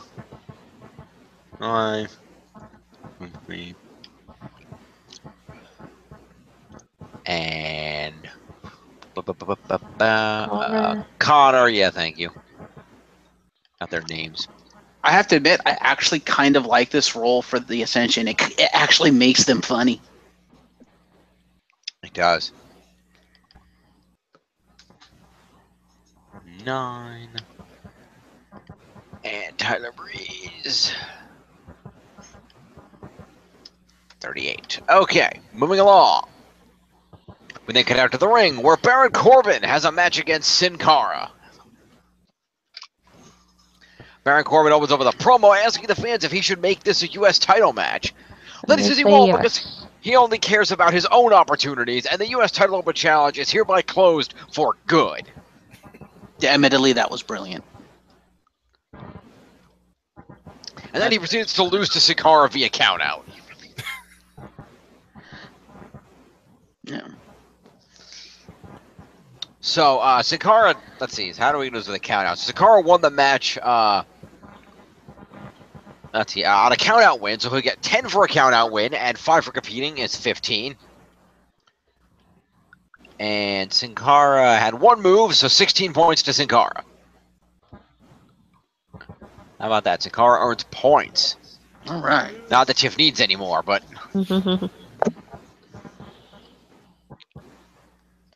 All right.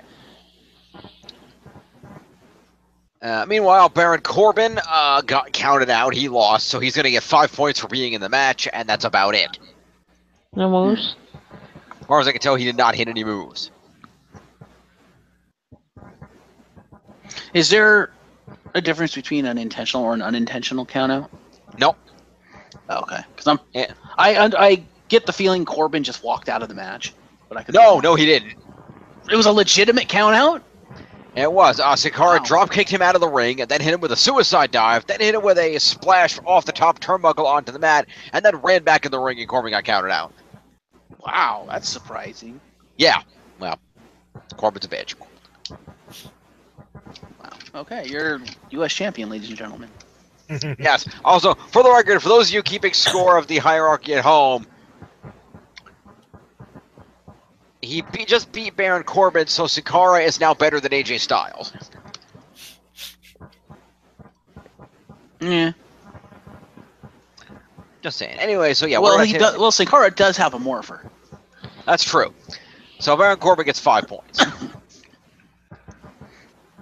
What's him at 91? Sin Cara celebrates on the ramp as Corbin looks disgruntled at ringside. He always looks disgruntled. Our tag team champions, the Usos, do a interview backstage, addressing their number 1 contenders, Gable and Benjamin, saying they used to feel good. That they feel good because they know they have the tag team division on lock. They are then interrupted by Gable and Benjamin, who taunt the Usos, and talk about how they're going to take their titles, and then leave the Usos hanging on handshakes. I have to ask, did they just pull a double turn? I don't know. Seriously, Benjamin and Gable basically did the heel thing of, nope, we're not shaking your hands, and the Usos were doing the whole face respect thing of, let's shake hands because we respect you. It's like, wait a minute. Yeah, I don't know. Either way, all points to me. Woo! There was more to that promo. They were going back and forth, and I remember it being entertaining, but I don't remember what it was. So. Fair enough. Go check out that promo on WWE.com at some point. Anyway, so promos to the Usos and to Gay Benjamin. Gay Benjamin? Benjamin's gay now? What? Yeah, I realized that's not going to be a good tag team name for them. So he's no longer the gold standard, he's now the gay standard? The rainbow standard. The rainbow standard. No standard, there you go. No, let's see. The American rainbow. There you go. All right, what are we going to call them then? Benja Gable, I guess, is the only other option. I just call them the world's greatest tag team 2.0. I guess that kind of works too. World's greatest alpha. There you go. I don't know. Anyway, all points to me. Go. Yeah, it's anyway, all points to you. So let's hit the Usos because they're right next to each other. Sure. So that's 5. That's 214 for Jay. Jama. 193 for Jimmy. And then we're going to have, let's see, Chad Gable's up here somewheres. Yes, yes. I'll get 5, 6, 7. And then Shelton is down here. Shelty. And he got up at 139. All right, moving along. Back in the ring, the Singh brothers introduce the WWE champion and the modern-day Maharaja, Jinder Mahal. This made me facepalm. I'm like, really? You're going there, WWE? Oh, they're going there. They are going there. They are totally going there. And I have more to talk about that when we do our predictions. So, go ahead. Oh, I'm sure you are, but we're going to find out. Because it doesn't really bear relevance to the predictions because it's not happening at this That's true. pay-per-view. I guess I could talk about it here. Go ahead and do the announcement first. All right, so anyway, Jinder Mahal comes out to the ring and talks about how he just came off the Indian tour, and he loved being in India where the people respect him, unlike the people here in America. How he stayed at 5-star hotels, ate at the finest restaurants. People come up to him in the street and said, Maharaja, you know, all that kind of shit. And talks about how when he was there, a young boy came up to him. And the young boy said to him, Maharaja, what's next? And I asked, what do you mean? He said, Maharaja, you have beaten everyone on SmackDown that is worth beating. What is next for you? And I realized that he was right. I have beaten Randy Orton. I have beaten Shinsuke Nakamura. I have beaten all that is worth beating on SmackDown. So I need to make a challenge. The next pay-per-view coming up is, well, for us, is Survivor Series. So I hereby make a Survivor Series challenge to Brock Lesnar.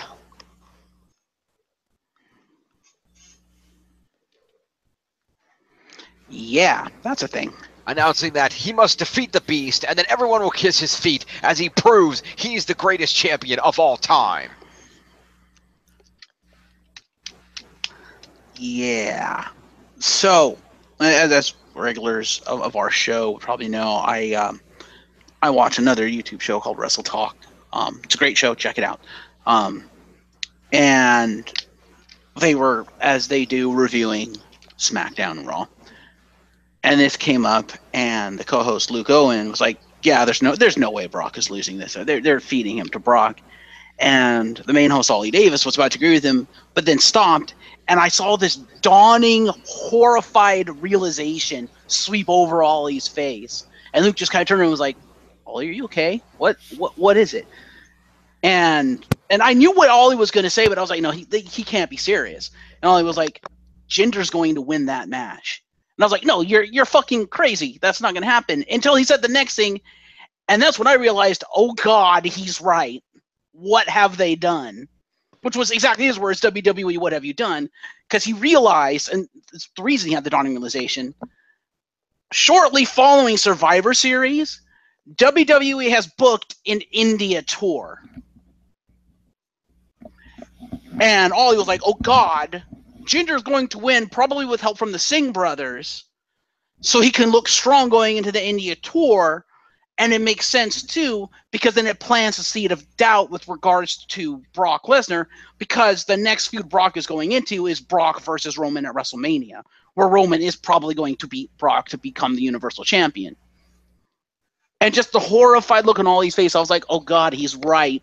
Heaven help us, he's right. That makes too much sense not to happen. Yeah. I was like, oh God, no. I became Consuelo. I was like, no. Although, I make a counterpoint, is that in any way believable? It's WWE. It doesn't have to be believable. I know, but still. Because it plants that seed of doubt, which would be great for the storyline of Roman versus Brock. And the guy who's going to be the face of your entire fucking tour is going to look strong. True. All I'm saying is, like, I really don't see how that works, because, like... And a minute, how would that look, then, when you go on your tour, he looks strong, and then you go into a, let's say, Jinder Mahal versus AJ Styles feud, where AJ Styles beat the guy who beat Brock Lesnar. That's true. But at the same time, is anybody going to take a Jinder victory over Brock seriously? India will. Because let's be fair, nobody believes that would ever happen in a million years. Not clean, but that's what he said with the Singh Brothers itself. So it's not going to be a clean win. Yeah, but let's be fair here. Paul Heyman could beat the shit out of the Singh brothers single-handedly. Maybe. But I'm sorry, but the Singh brothers are no threat to anybody. Yeah, but I counter with, does anybody believe that Roman Reigns is a face? WWE management does. Exactly. That's my point. WWE management would believe that their WWE champion could beat Brock Lesnar. And that's all that matters. Yeah. I think if anything more likely what'll probably happen if they want to book it that way.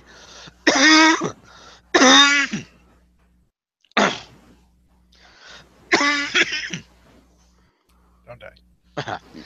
If they want to book it that way, Brock will probably get disqualified. Potentially. I think it's more likely Jinder will get a victory, not even through disqualification. He'll just get an outright victory, but it'll be because of Singh brothers' involvement. It won't be a clean victory. No one expecting to get a clean victory, but a victory overall, I mean.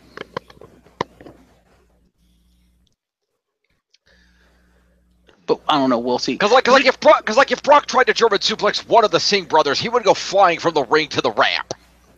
Well, I can see the Singh brothers coming out and maybe assaulting Paul Heyman, thus distracting Lesnar long enough for Jinder Mahal to get the Colossus.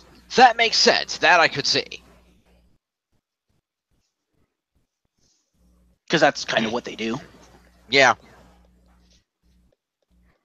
And then that would also go into, again, that feud with Roman Reigns, where Roman Reigns sees this and is like, huh, Brock has an exploitable weakness, and it's Paul Heyman. Who knew?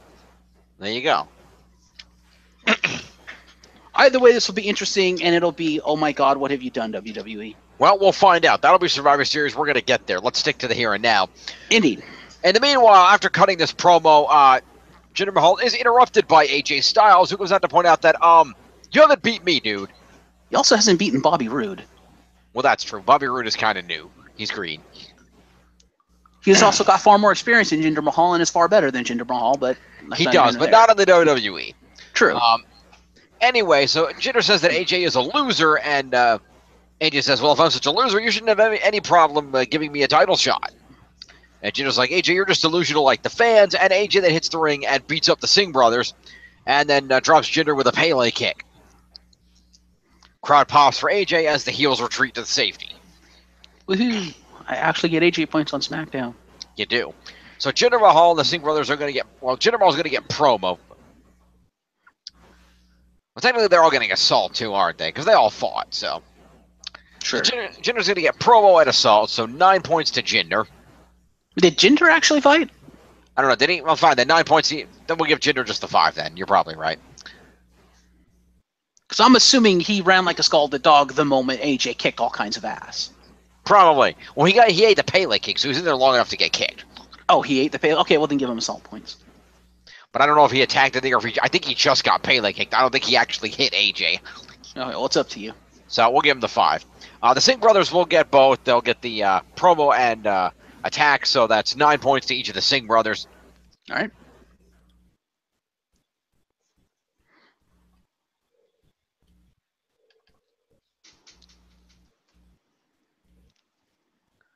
And glorious. Hmm? John has the Singh brothers. I know. Yeah. Wait till you see what Jinder announces as a result of this in a minute. By the way. Okay. So AJ is going to get assault and a Pele kick and a promo is going to be let's see, for 10 points to AJ. Ew. 284. All right. All right. Now, anyway, after we clear everything out, Jinder and the Singh brothers are furious backstage as they storm into Daniel Bryan's office. Jinder says he wants revenge on AJ Styles, so Bryan asks what he would like to do. And Jinder announces that what's going to happen is next week, Sunil Singh is going to challenge AJ Styles on behalf of the modern-day Maharaja. So he's feeding Sunil to AJ Styles. Basically. Bryan says it sounds like a phenomenal idea. It's a trap! So, Sorry, I had to. that's okay. I'm going to give a mini promo to Jinder for that. Sure. Okay. Rolling along, we cut out to the ring, where things do in fact get glorious. Don't stop till we're victorious. As Bobby Roode has a match against Dolph Ziggler, which Dolph wins via a grabbing of the tights. By the way, John did take that for his stage motion. Excellent. I approve. If I ever get the fucking game, I'll download him. Yeah, if you ever get the fucking game, I'll upload him. Yeah. I'm gonna be honest, if I don't get up at like the beginning of this coming week, I'm probably gonna cancel the fucking order and just go buy the regular edition at GameStop. And then just pay for the season pass Yeah, separate. for what other shit I want, yeah. Fair enough. I don't even want to have the shit in the season pass. I mean, I was getting it for free with Amazon because I'm down to $68 on Amazon right now because of the Prime discount and the extra 10% they gave me for the fucking delay. But Might be worth it. Anyway, continue. well, it might be, but it might be weeks before I have the game. Yeah. Anyway, so let's see, Bobby Roode lost this match. So Bobby Roode is going to get 5 for competing, and 5 moves is 10 points to Bobby Roode. Fair enough.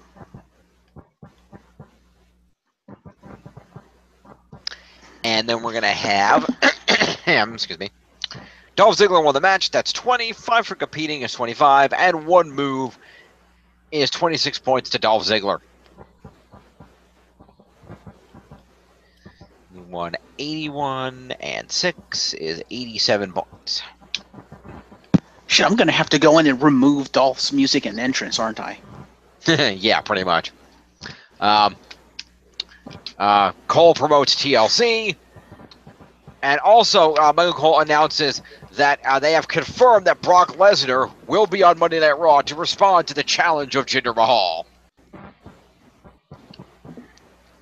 Which begs the question, if he's going to be on Raw, why isn't he going to be at the pay-per-view? Isn't it usually in the same, city? Usually, but not always. Hmm. And the answer is because he's not being paid. Yeah, fucking Vince. Anyway, continue. By the way, it's fucking Brock. You know how much money he demands?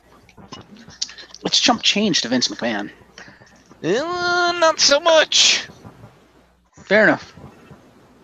Vince may be a billionaire, but, you know, there's still a limit to how much money you want to randomly blow on things. True. Because being like, we've got money, let's get all these important people who don't want to do a lot here. That's what killed WCW. Yeah. And so let's pay exorbitant amounts of money to Hulk Hogan so he can do nothing. Yeah.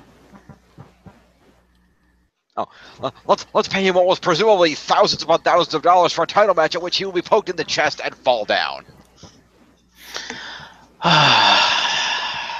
Yeah. Anyway, after all this, we run into Aiden English backstage. He is walking down the hall. He is walking down the hallway singing.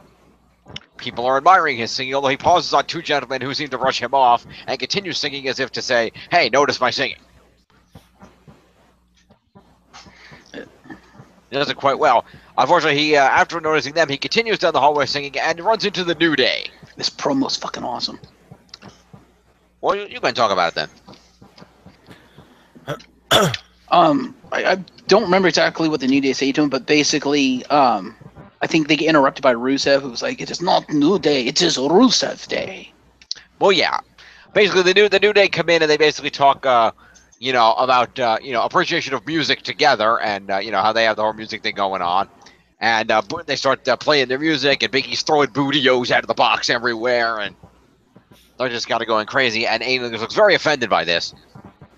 And then, like you said, Rusev arrives and says, it is not about the New Day anymore. It is about Rusev Day. And Xavier and Kofi's like, Rusev Day? Again?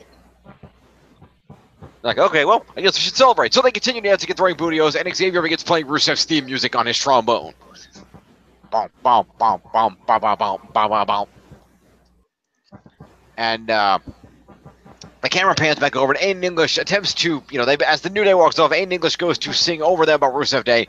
Rusev cuts him off and is like, not the time. And they walk away. So promo to the New Day, Aiden English and Rusev. That was not the time. All right, so that's going to be 5 to Aiden English is 118. Is it wrong that I like the pairing of Rusev and Aiden English? Oh, it's a great pairing. You should like that pairing. Let's see here. We've got Big E. Gonna go to 146. We've got Kofi.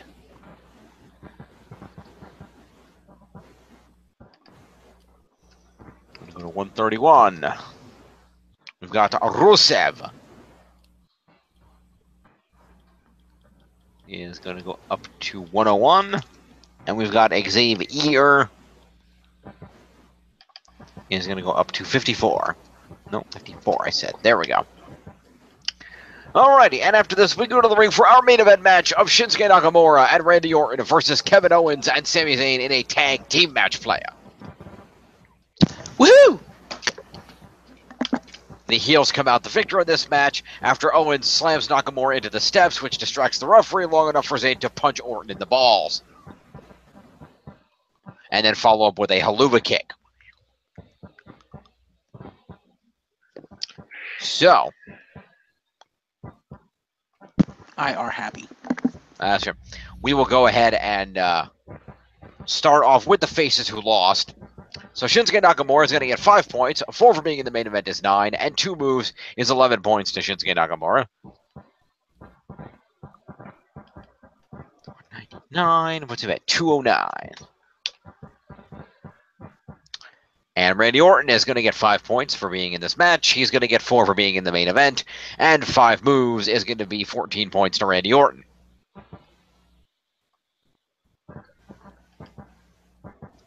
And 18 puts him at 228. The winners of the match, Kevin Owens is going to get 15 points for being on the winning team. He's going to get 5 for competing is 20, 4 for being in the main event is 24, and 5 moves is 29 points to Kevin Owens.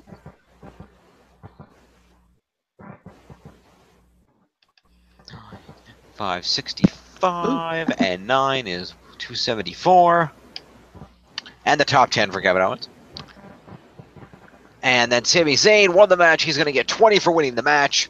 He's going to get a 9 for being in and winning the main event is 29. 5 for competing is 34. And 5 moves is 39 points to Sami Zayn. Sami Zayn! 9. So that's 87, 97, 07, 17. And 9 is 126. I do have to say, I have to hand it to whoever the promo writers are for SmackDown, because, man, they're on fire. It's probably Kevin Owens. No, I mean, well, for all of it? Well, no, but I'm sure for at least for their shit, he and Sammy are probably writing 80% of it themselves. Just fair, but I'm just saying pretty much all the promos except for, well, actually even the Ginger HA one wasn't too terrible. The Ginger one was actually not bad, but like all the promos basically on SmackDown were just really, really good this week. You know, Kevin, Sammy, the New Day with Aiden English and Rusev. You had Usos and American Alpha 2, which was really good. Like all the promos were really good. Fair enough.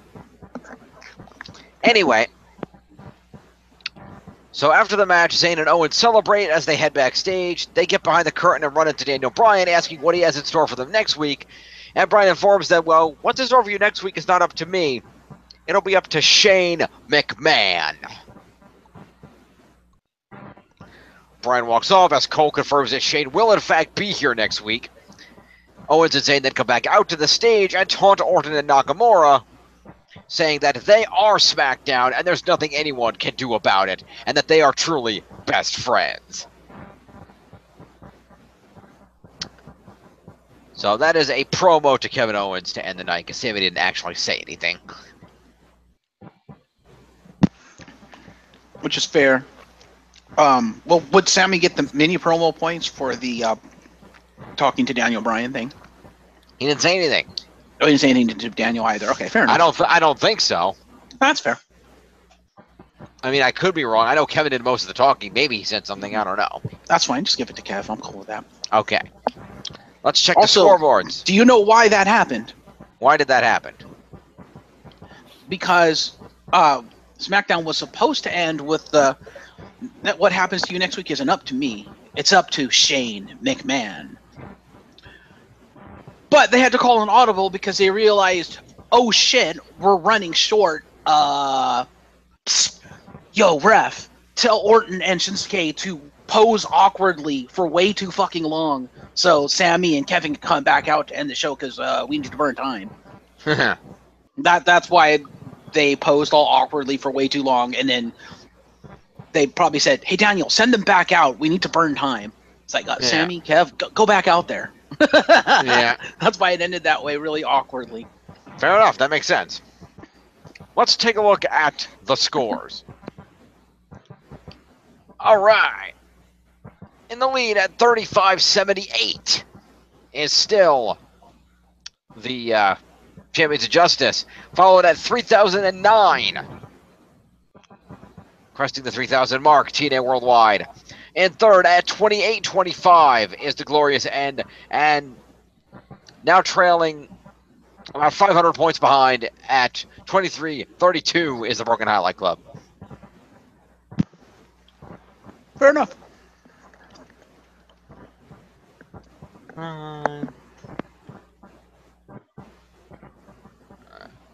3009. Do those numbers sound good to you, Tiff?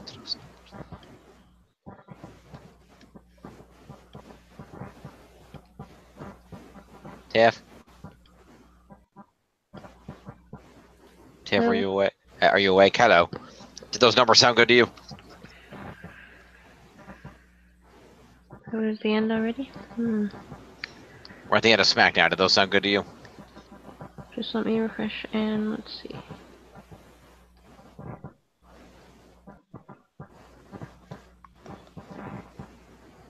Alright. I guess not, because I have 28-17, 30-04, then I have 23-32, and 35-78. 35-78 is correct. What were the other three? Yours was correct. She's missing some stuff on me and John. Okay. Let's see what we got. 28-17. All right. Well, somebody's missing something on here. 45. Yep. 137. Mm-hmm. 146. Yep. 33. Yep. 157. Yep. 97. Yep. 98. Yep. 233. Yep. 168. Yep. 393. Yep. 5. Yep. 236. Yep. 107. Yep. 31. Yep. 13. Yep. 120. Yep. 5. Yep. 5. Yep. 10. Yep. 210. Yep. 67. 71.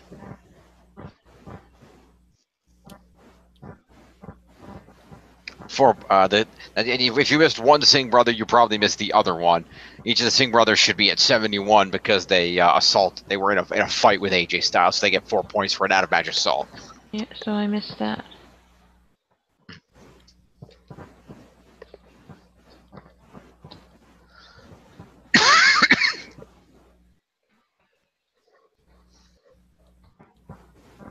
And see where you're at after that. 28-25. Okay, that's correct. And then something on Jeff you missed? Yeah. I missed like 5 points somewhere. Okay, go ahead. 284. Yep. 115. Yep. 257. Yep. 93. Yep. 96. Yep. 156. Yep. 87. Yep. 255. Yep. 147. Yep. 46. Yep. 57. Yep. 214. Yep. 193. Yep. 13. Yep. 274. 279. That's where it is. Because, yeah. All right. Also, I realize actually we do have to, as I'm realizing this, we do actually owe Jeff some points here that I forgot to give him. You do? I do, because the one thing I forgot to mention during the program, I remember it now, but I forgot to mention it during the program earlier, because it was right at the beginning, is that during the opening women's 6-woman tag team match, Carmella was on commentary. Fair enough. So Carmella will get commentary points, which will be additional 5 for her, which will put her at 92. And James Ellsworth was chained up next to her. So James Ellsworth, I guess, will get 3 points for showing his face. So Put him at 2.0. Put him at 60. So with that and a quick data refresh, Jeff's actual total should be 30-17.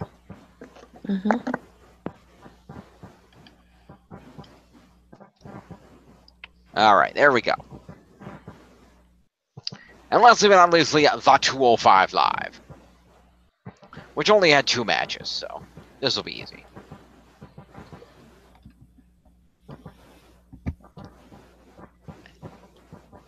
Also, I saw an interesting announcement in regards to TLC with 205 Live also.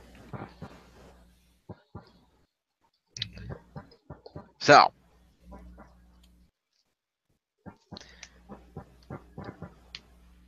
all right, so Enzo Amore comes out to open the program. And he asks Seattle if they can smell that, because it smells like team spirit. He shouts out his team, Dar Gulak, Davari, and Nice, and says they're making Starbucks, and he ain't talking about cappuccino. He says when he's done with Kalisto on Sunday, he's going to be in the hospital, probably the children's hospital. Wow. He gets settled in, hook up his Wi-Fi, pull up the WWE Network, and watch the Zoe show on Tuesday night. Damn. He talks up how he saved 205 Live and says the only thing the company ever did for him was hand him the microphone. His charisma and talent made him, not the fans. He proceeds to run down the fans as not having his gifts, but says they have no choice but to accept him, and that he's living on the edge, because if you're not living on the edge, you're taking up space. And he's never seen anyone take up space and be as small as Kalisto.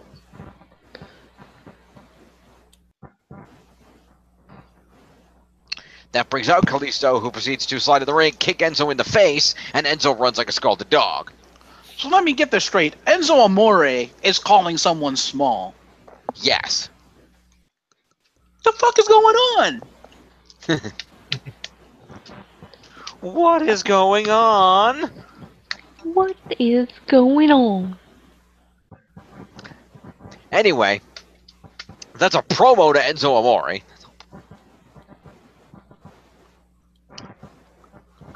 Go over here to the people. There we go. So, promo to Enzo Amore. It's 5, 6, 7, 8, 98. And then Kalisto is going to get an out-of-match assault and that kick. Kalisto doesn't really have any. I don't know. Does Kalisto have any kicks? Let's find out. Kalisto. I want He's the a rest. lucha. I'm sure he does. I'm sure he does, but whether it's official is the question of the day. Yeah. Let's see. Link Trap, Sunset Flips, who's the ancestors takedown. No, not really. Well, he has the samurai kick, which is a super kick, so let's assume that that's what it was. So Kalisto will get 4 for an assault, 1 for the super kick, is 5 points to Kalisto. 198. After this, we see a video package of the history of the feud between Cedric Alexander and Kendrick and Gallagher, including the Gentleman's Turn. Rich Swann then comes out to the ring for a match tonight against Gentleman Jack Gallagher. Just 1 second. Before we continue, you said, Enzo was talking about, like, his team and everything. Didn't like, a couple people come out with him? Did they? I mean, it doesn't say. It just says he shouts out his team. Oh, okay. Is all it says. So, Oh, I don't okay. think so, but I could be wrong. I didn't see the show. I didn't see the show either, but I thought that's what you said. Never mind, I'm sorry. Fair enough. That's okay. Moving along. So, Rich Swann is going to have a match against Gallagher with Alexander and Kendrick in their respective corners. And during Rich's entrance, Cedric gets an inset interview about how Gallagher and Kendrick don't have the numbers advantage anymore. So that's going to be a promo. I'm sorry, Rich and Cedric get the interview. So that's a promo to Swann and Cedric. Oh, there's Cedric first. Puts him 260. And Rich Swann is 175. And then we're also going to give, let's see here. Cedric Alexander is going to get accompaniment points.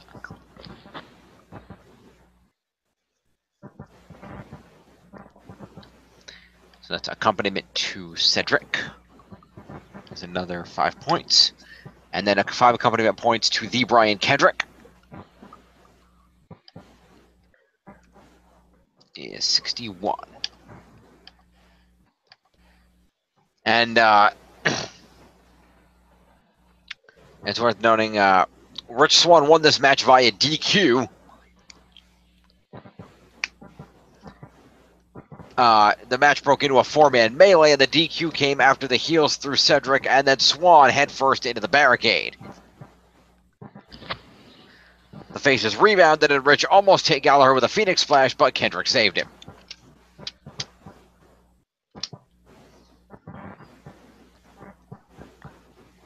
So let's see here. That's going to be Jack Gallagher gets 5 points for being in the match.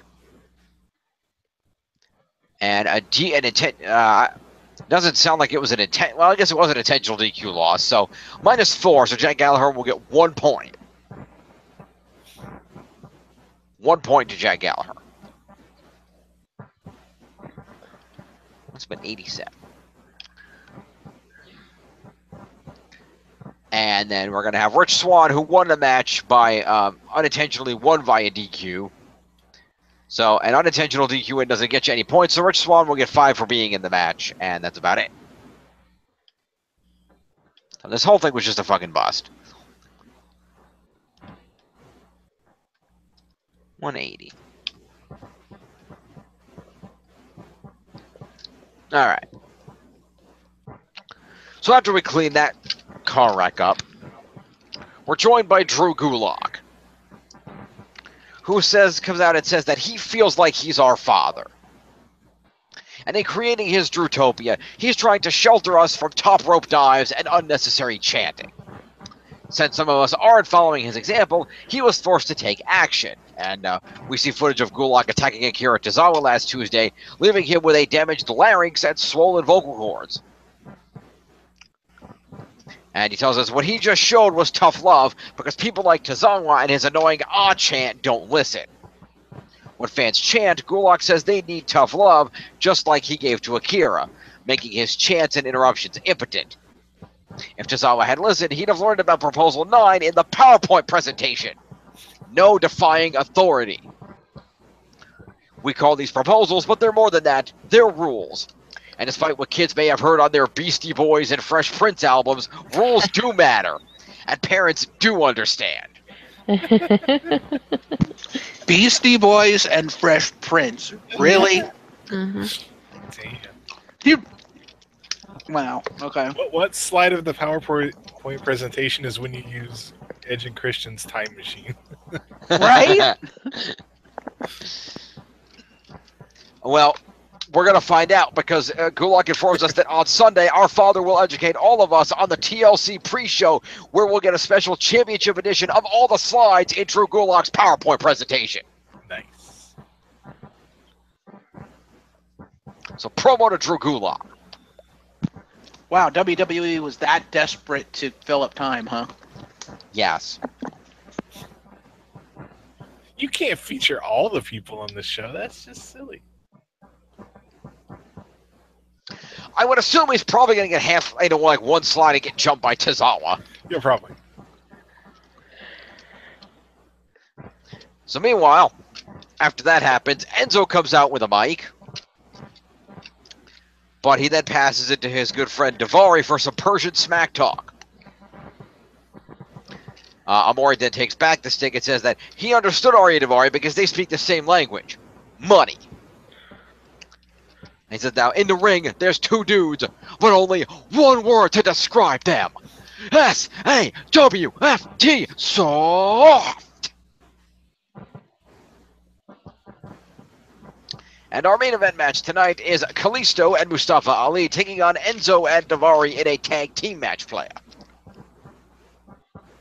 Said tag team match goes to the faces after Kalisto nails Enzo with a Salida del Sol. So Enzo and Daivari get a promo. We'll start with that.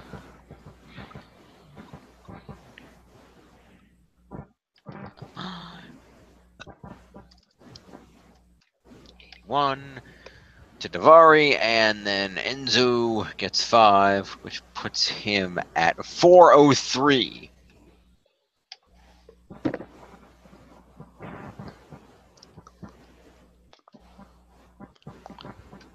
And then we have the match itself, which Enzo and Ari lost.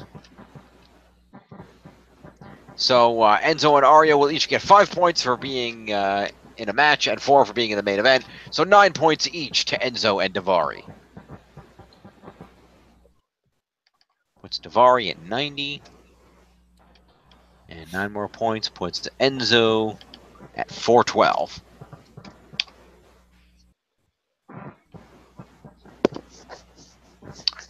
And your winners in the main event match, Mustafa Ali will get 15 points for being on the winning team. He will get 5 for competing. Is 20 and 4 for being in the main event. Is 24 points to Mustafa Ali.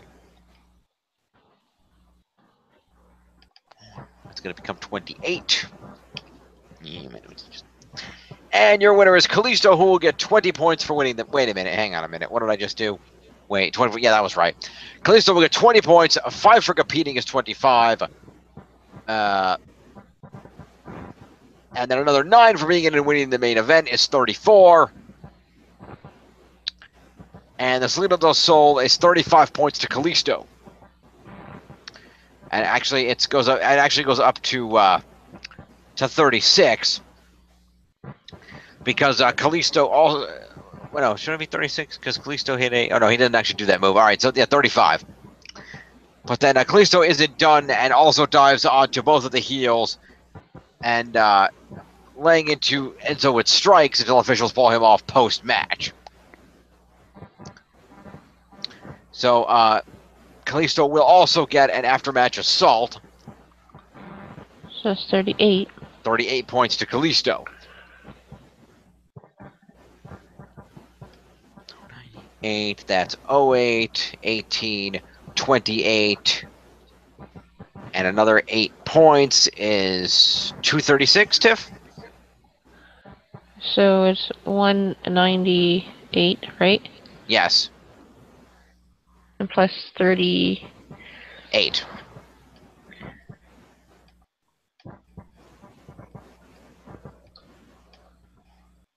Plus 38 is 236. Right, which is... Yes, correct. Okay, cool. And thus endeth our programming for the week. Let's check out our final scores.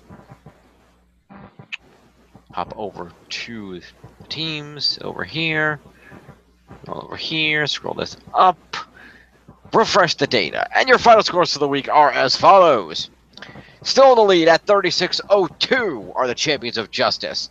Followed at second place at 30.56 by TNA Worldwide. In third at 28.44 is the Glorious End. And trailing in last by 1,300 points behind the leader at 23.81 is me, the Broken Highlight Club. Well, the first time tonight, I actually got all those right. You did. That's good.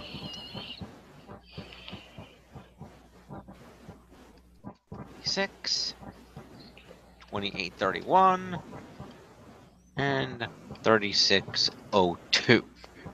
Here we go. Let's go check out our leaderboards. Top of the leaderboards, cresting 400 points this week, is still the realest former champ in the room, Enzo Amore, at 412. Why? Followed by one half of the Raw He's a Tag. former champ? Yeah, Kalisto's the champ. Oh. Yeah, that happened on Raw a couple weeks ago. I There was a didn't see that. there- I didn't see that one either. Yeah, there was a lumberjack match. Oh yeah, right. I remember them saying that, but I don't remember seeing it. Fair enough. Anywho, Dean Ambrose, one half of the Raw Tag Team Champions, and 1/3 of the Shield, comes in second at 332, followed by the Monster Among Men, Braun Strowman, at 327. Behind him is the other half of the Raw Tag Champs, and another third of the Shield, Seth Rollins, at 313, followed by the third of the Shield, Roman Reigns, at 300. The Miz, the Intercontinental Champion, clocking in at 293, just 2 points ahead of the U.S. Champion, Baron Corbin, at 291, followed by AJ Styles at 284, Kevin Owens at 279, and lastly but not least, Cedric Alexander pushing his way into the top 10 at 265. 2, 3. 3 TNA. 1, 2, 3, 4 Champions Justice. 1. 3 TNA, 4 Champions of Justice, 2 Broken Highlight Club, 1 Glorious End, and a Partridge in a Pear Tree. John has Enzo and nobody. That's the only reason he's keeping third place is because he has the #1 guy, the realest guy in the room. John's next highest rated person is Jason Jordan. Yup. Well, in fairness, the only keeping me in the game is Strowman and Reigns. My next highest guy is fucking Kalisto. Have fun with Reigns. Yeah, well. Have fun with that. My next highest guy after Kalisto, my next highest person is Kalisto is fucking Natalia. Wow.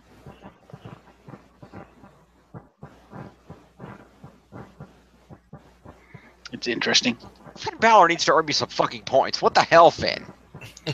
Well, in my opinion, that's not going to happen, but we'll get there when we do the. Yes, let's go ahead and do that real quick.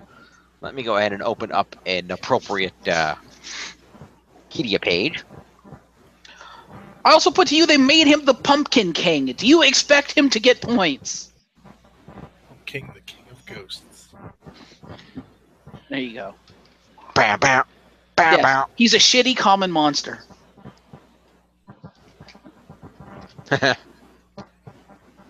He might He's have just acquired a sacrifice. he's just a common monster. Yes. Oh, look at that! The Shield is on the poster. What do you know? Only smoke and mirrors. That's a great theme song. Cody makes way more money in ROH. True. Yeah, he's making that sweet, sweet AJ/Finn money. Pretty much. Yeah, completely unrelated note, the ROH pay-per-view was last night or the night before, and apparently they went out of their way to call out WWE again, sort of. Oh, yeah. Mr. being fired for taking a picture was there.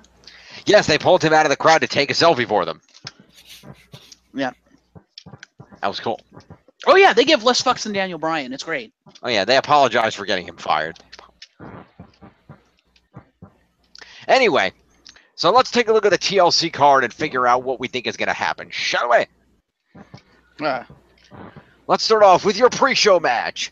I don't think even WWE knows what's going to happen. Clearly not, but let's see what we think. Your pre-show match is Sasha Banks versus Alicia Fox. Sasha Banks. Sasha Banks. Yeah, pretty much. Then again, Alicia has a t-shirt. Hence why Sasha's going to win, because she has no reason to win. She has no gripe. She's making that sweet, sweet merch money. All right, what else we got here on the program? Let's see. In any particular order, we can put these things out here. Apparently, we have a tag team match where Cedric Alexander and Rich Swann are going to take on Gentleman Jack Gallagher and the Brian Kendrick. I don't care because whoever loses, I win. But yeah, that makes sense for the faces to win there, I think. Yeah, I think so. Probably. All right. Because can't handle this, can't handle this. All right, dude, why the hell do I still have this up? That's not relevant to anything anymore. Okay. We have on the card Asuka versus Emma. They're leading with that? No. I'm not. I'm just. They're not in order. The only pre-show match is Sasha and Alicia. Asuka. Oh, the tag match is on the actual card? Yes, according to this. Oh, okay. For now. Fair enough. It might not have been supposed to be, but it is now. Fair enough. Then we have, let's see here, other matches of the evening. Then we have Kalisto defending the Cruiserweight title against Enzo Amore. Enzo. Yeah, as much as I wanted to be Kalisto, it's going to be Enzo. Yeah, they want to put the title back on him because it is, whether you like it or not, it is the Zoe show. It is what's making them that sweet, sweet money because he brings ratings. And merch. All right, what else? We got Alexa Bliss defending the Raw Women's Championship against Mickie James. Alexa Bliss. It could actually go either way, but yeah, probably Alexa. I don't care because it's all me, but yeah. Yeah. All right. Who do you think is going to win, Jim? Yeah, probably Alexa. I don't see any reason for them to give the belt to Mickie, unfortunately. Unless she's going to retire, give her one more run. True. That's a possibility. Which I think she deserves. She certainly does. All right. Then after that, we have the Demon King, the Demon Pumpkin King, Finn Balor, against the phenomenal AJ Styles. I'll let everyone else go first. I'm going for Finn.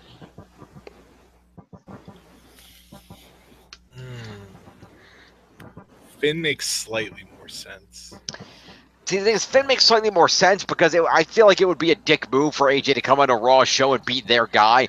But at the same time, AJ got his ass beat by fucking Baron Corbin and kind of needs to win right now. Twice. I say AJ Styles because the last match he won was retaining, if I recall, retaining the U.S. title on SmackDown like a month ago. That is the last match AJ has actually won on TV. And I put to you, Finn Balor has won the majority of his matches since the beginning of his feud with Bray Wyatt. I also put to you, this could lead into a great Survivor Series match of Bullet Club versus Bullet Club, Team AJ versus Team Finn, SmackDown versus Raw. Because Finn loses, gets pissed off, and is like, all right, we were both head of the Bullet Club. You get a bunch of people together, I'll get a bunch of people together, and we'll see who the better leader is. And AJ'd be like, okay, let me go beat Jinder Mahal's ass first, then you're on.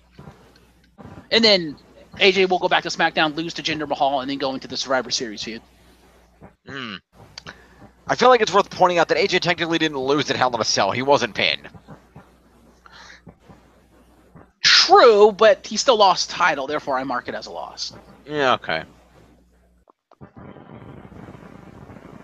And the fact that he lost cleanly to Baron Corbin on SmackDown, he may as well have lost that match. Yeah. I also point out to you that yes, that might, okay, fair enough. He lost those two matches to he did lose those two matches to Baron Corbin, but the week before that, on September 19th, he and Shinsuke did win a tag team match against Corbin. Well, it's a dark match, but either way, AJ has wins on 1, 2, 3 SmackDowns before that, plus SummerSlam. Yeah, but they've kept him off SmackDown for about a month for reasons I've said on previous shows. But I don't know. I just think between AJ and Finn, AJ's the one that needs to win because Finn has been doing nothing but winning. He's lost maybe one match in the entirety of the Bray feud. Fair enough. So it's like one loss isn't going to hurt Finn because he's on a winning streak. Okay. Also, they're kind of ruining Finn anyway, so it's like, eh? Yep. I know that's my reasonings for. Let's also be counter fair here. Finn hasn't wrestled a match since September 25th.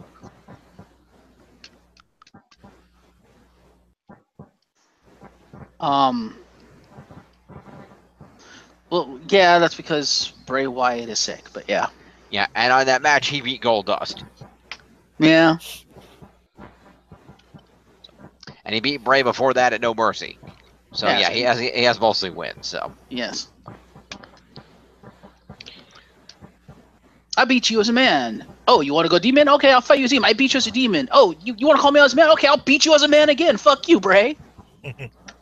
pretty much. Oh, you want the demon? I'll come as the demon again. Oh, you're sick. Oh, too bad for you. I will point out Finn did lose a battle royal to Jeff Hardy for a shot at the Intercontinental title. But it's a battle royal. Did he really lose? If you count that as a loss, then you have to count AJ's title match as a loss. Fair enough. Anyway, I'll give you that. Anyway, so yeah, we got that one, and then we have our main event, which is now slated as the returning after 11 years out of a WWE reign, Kurt Angle teaming with Dean Ambrose and Seth Rollins to take on The Miz, The Bar, Braun Strowman, and the Demon Kane. See, before the snafu, I would have said The Miz fits, but now because of snafu, Kurt Angle has to win. He can't lose this one. That team was going to win anyway. There was no way the Shield was going to lose that match. They should. They should have, but there was no way they were going to. No, I'm going to go with Miztourage. Remember when we had Roman and Dean and Jericho came out and we're like, yeah, and then they fucking lost? I'm just going to pretend that's going to happen again. Fair yeah, enough. but this time it's an upgrade. They don't have Roman. They have Seth Rollins, who is infinitely better.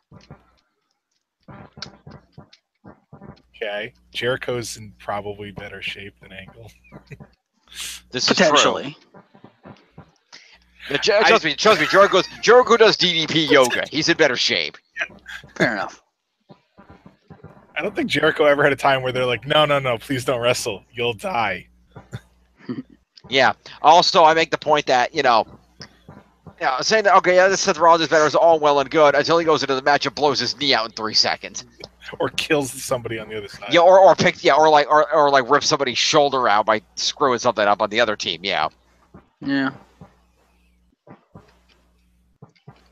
That's why you have the ring veteran of Kurt Angle in there to tell him, don't do that, you fucking rookie. Don't do that.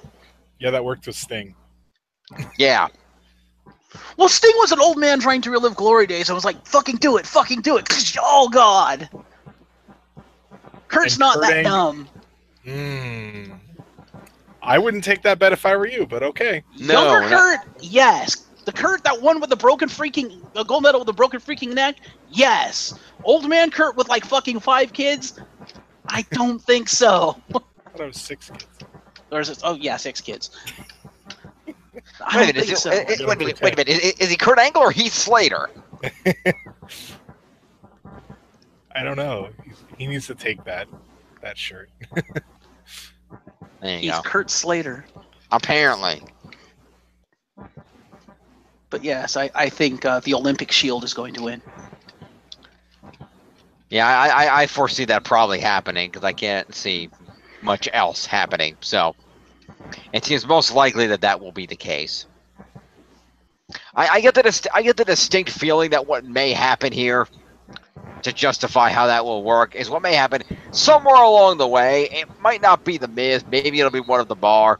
Somewhere along the way, someone on that team is gonna fuck up and piss off Braun Strowman, and he's gonna destroy his own team. That could very well be.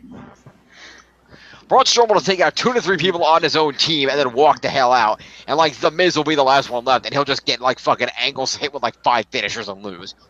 Actually, you know what I see happening? Especially now that Roman Reigns is like not in the picture at all. And given what he's doing in like quote unquote real life, I see them inadvertently pissing off the big red machine and he just choke slams his entire team and walks out. That could also happen. Because, again, he's running for mayor. You probably want him face. Well, Kane's not going to chokeslam Braun Strowman. So No. He'll just chokeslam them all. He'll stare at Braun Strowman and just walk away. Just be like, they're all yours. yeah, pretty much. Because, like, as we pointed out last week when we were discussing why, you know, or as we pointed out talking off the air, why the hell Kane was even here. Yeah. The logical explanation is, oh yeah, Roman Reigns put his brother down. He'd want revenge. But Roman Reigns isn't there, so... Yeah, pretty much. Really, what does he have against everybody else? I mean, he was basically friends with Kurt Angle, so yeah. This is true. And he was basically Seth's bitch, so yeah. This is also true. But that's exactly what he has against that team. He probably hates Seth Rollins for that time he got made concessions Kane. Except, didn't Kane kind of side with Seth when Seth told the Authority to fuck off? Because wasn't that around the time they started to face turn corporate Kane? Possibly. So, yeah. We'll see what Or happens. they could just bury the entire team and just obliterate everyone. That's WWE. Yeah, anything's possible. We'll see what happens. There could be any number of crazy things happening in that match. I hope Kurt Angle is in better shape than a lot of people think he is, because I'd love to see him have a really good match. Yeah, the rumors going around were supposedly that, it was expected that Kurt Angle was probably going to try to go out there and do a bunch of stuff, and WWE wasn't sure if they were comfortable with him doing that because they didn't want him to get hurt. Right. So I don't know. Well, we shall see. Where is TLC emanating from? Well, let's see. TLC happens to be emanating. Let's see. Scroll up here. This year, from the Target Center in Minneapolis, Minnesota. Really? Really? Okay, so explain to me again why Brock Lesnar isn't there! He lives in Minnesota! Oh, jeez Louise, calm down. Because they didn't want to pay him. What did they have to pay him? He drives 5 minutes from his farm to the damn center. Do you know what Brock charges for that? Yeah. You don't want to know. And that's not even talking about Paul Heyman's salary. Yeah, fuck Paul Heyman. Still, it's like, come on, you're in hit where he lives there. I'd understand if it was like, oh, well, we have to drag him halfway across the country. Okay, he fucking lives there. Maybe that's going to be how the Shield wins. Maybe Brock is still pissed at Braun and he's going to come out and destroy Miz's team. That would be hilarious. Although, would they really do that if they're trying to push Brock v. Roman? Good point. I don't know. But, however, think about it though. Think about it though. It does work. Brock, wait a couple more weeks. Brock shows up. Brock comes and answers the Survivor Series challenge and is dealing with that. But Brock comes out after a while. Roman calls him. I don't know if Brock is like, Paul Heyman's like, Mr. Reigns, why should my client waste time on you? When you were too weak to show up at TLC, my client had to leave his comfortable home, drive down to the arena, and clean up the mess that your team and your friends were getting into. True.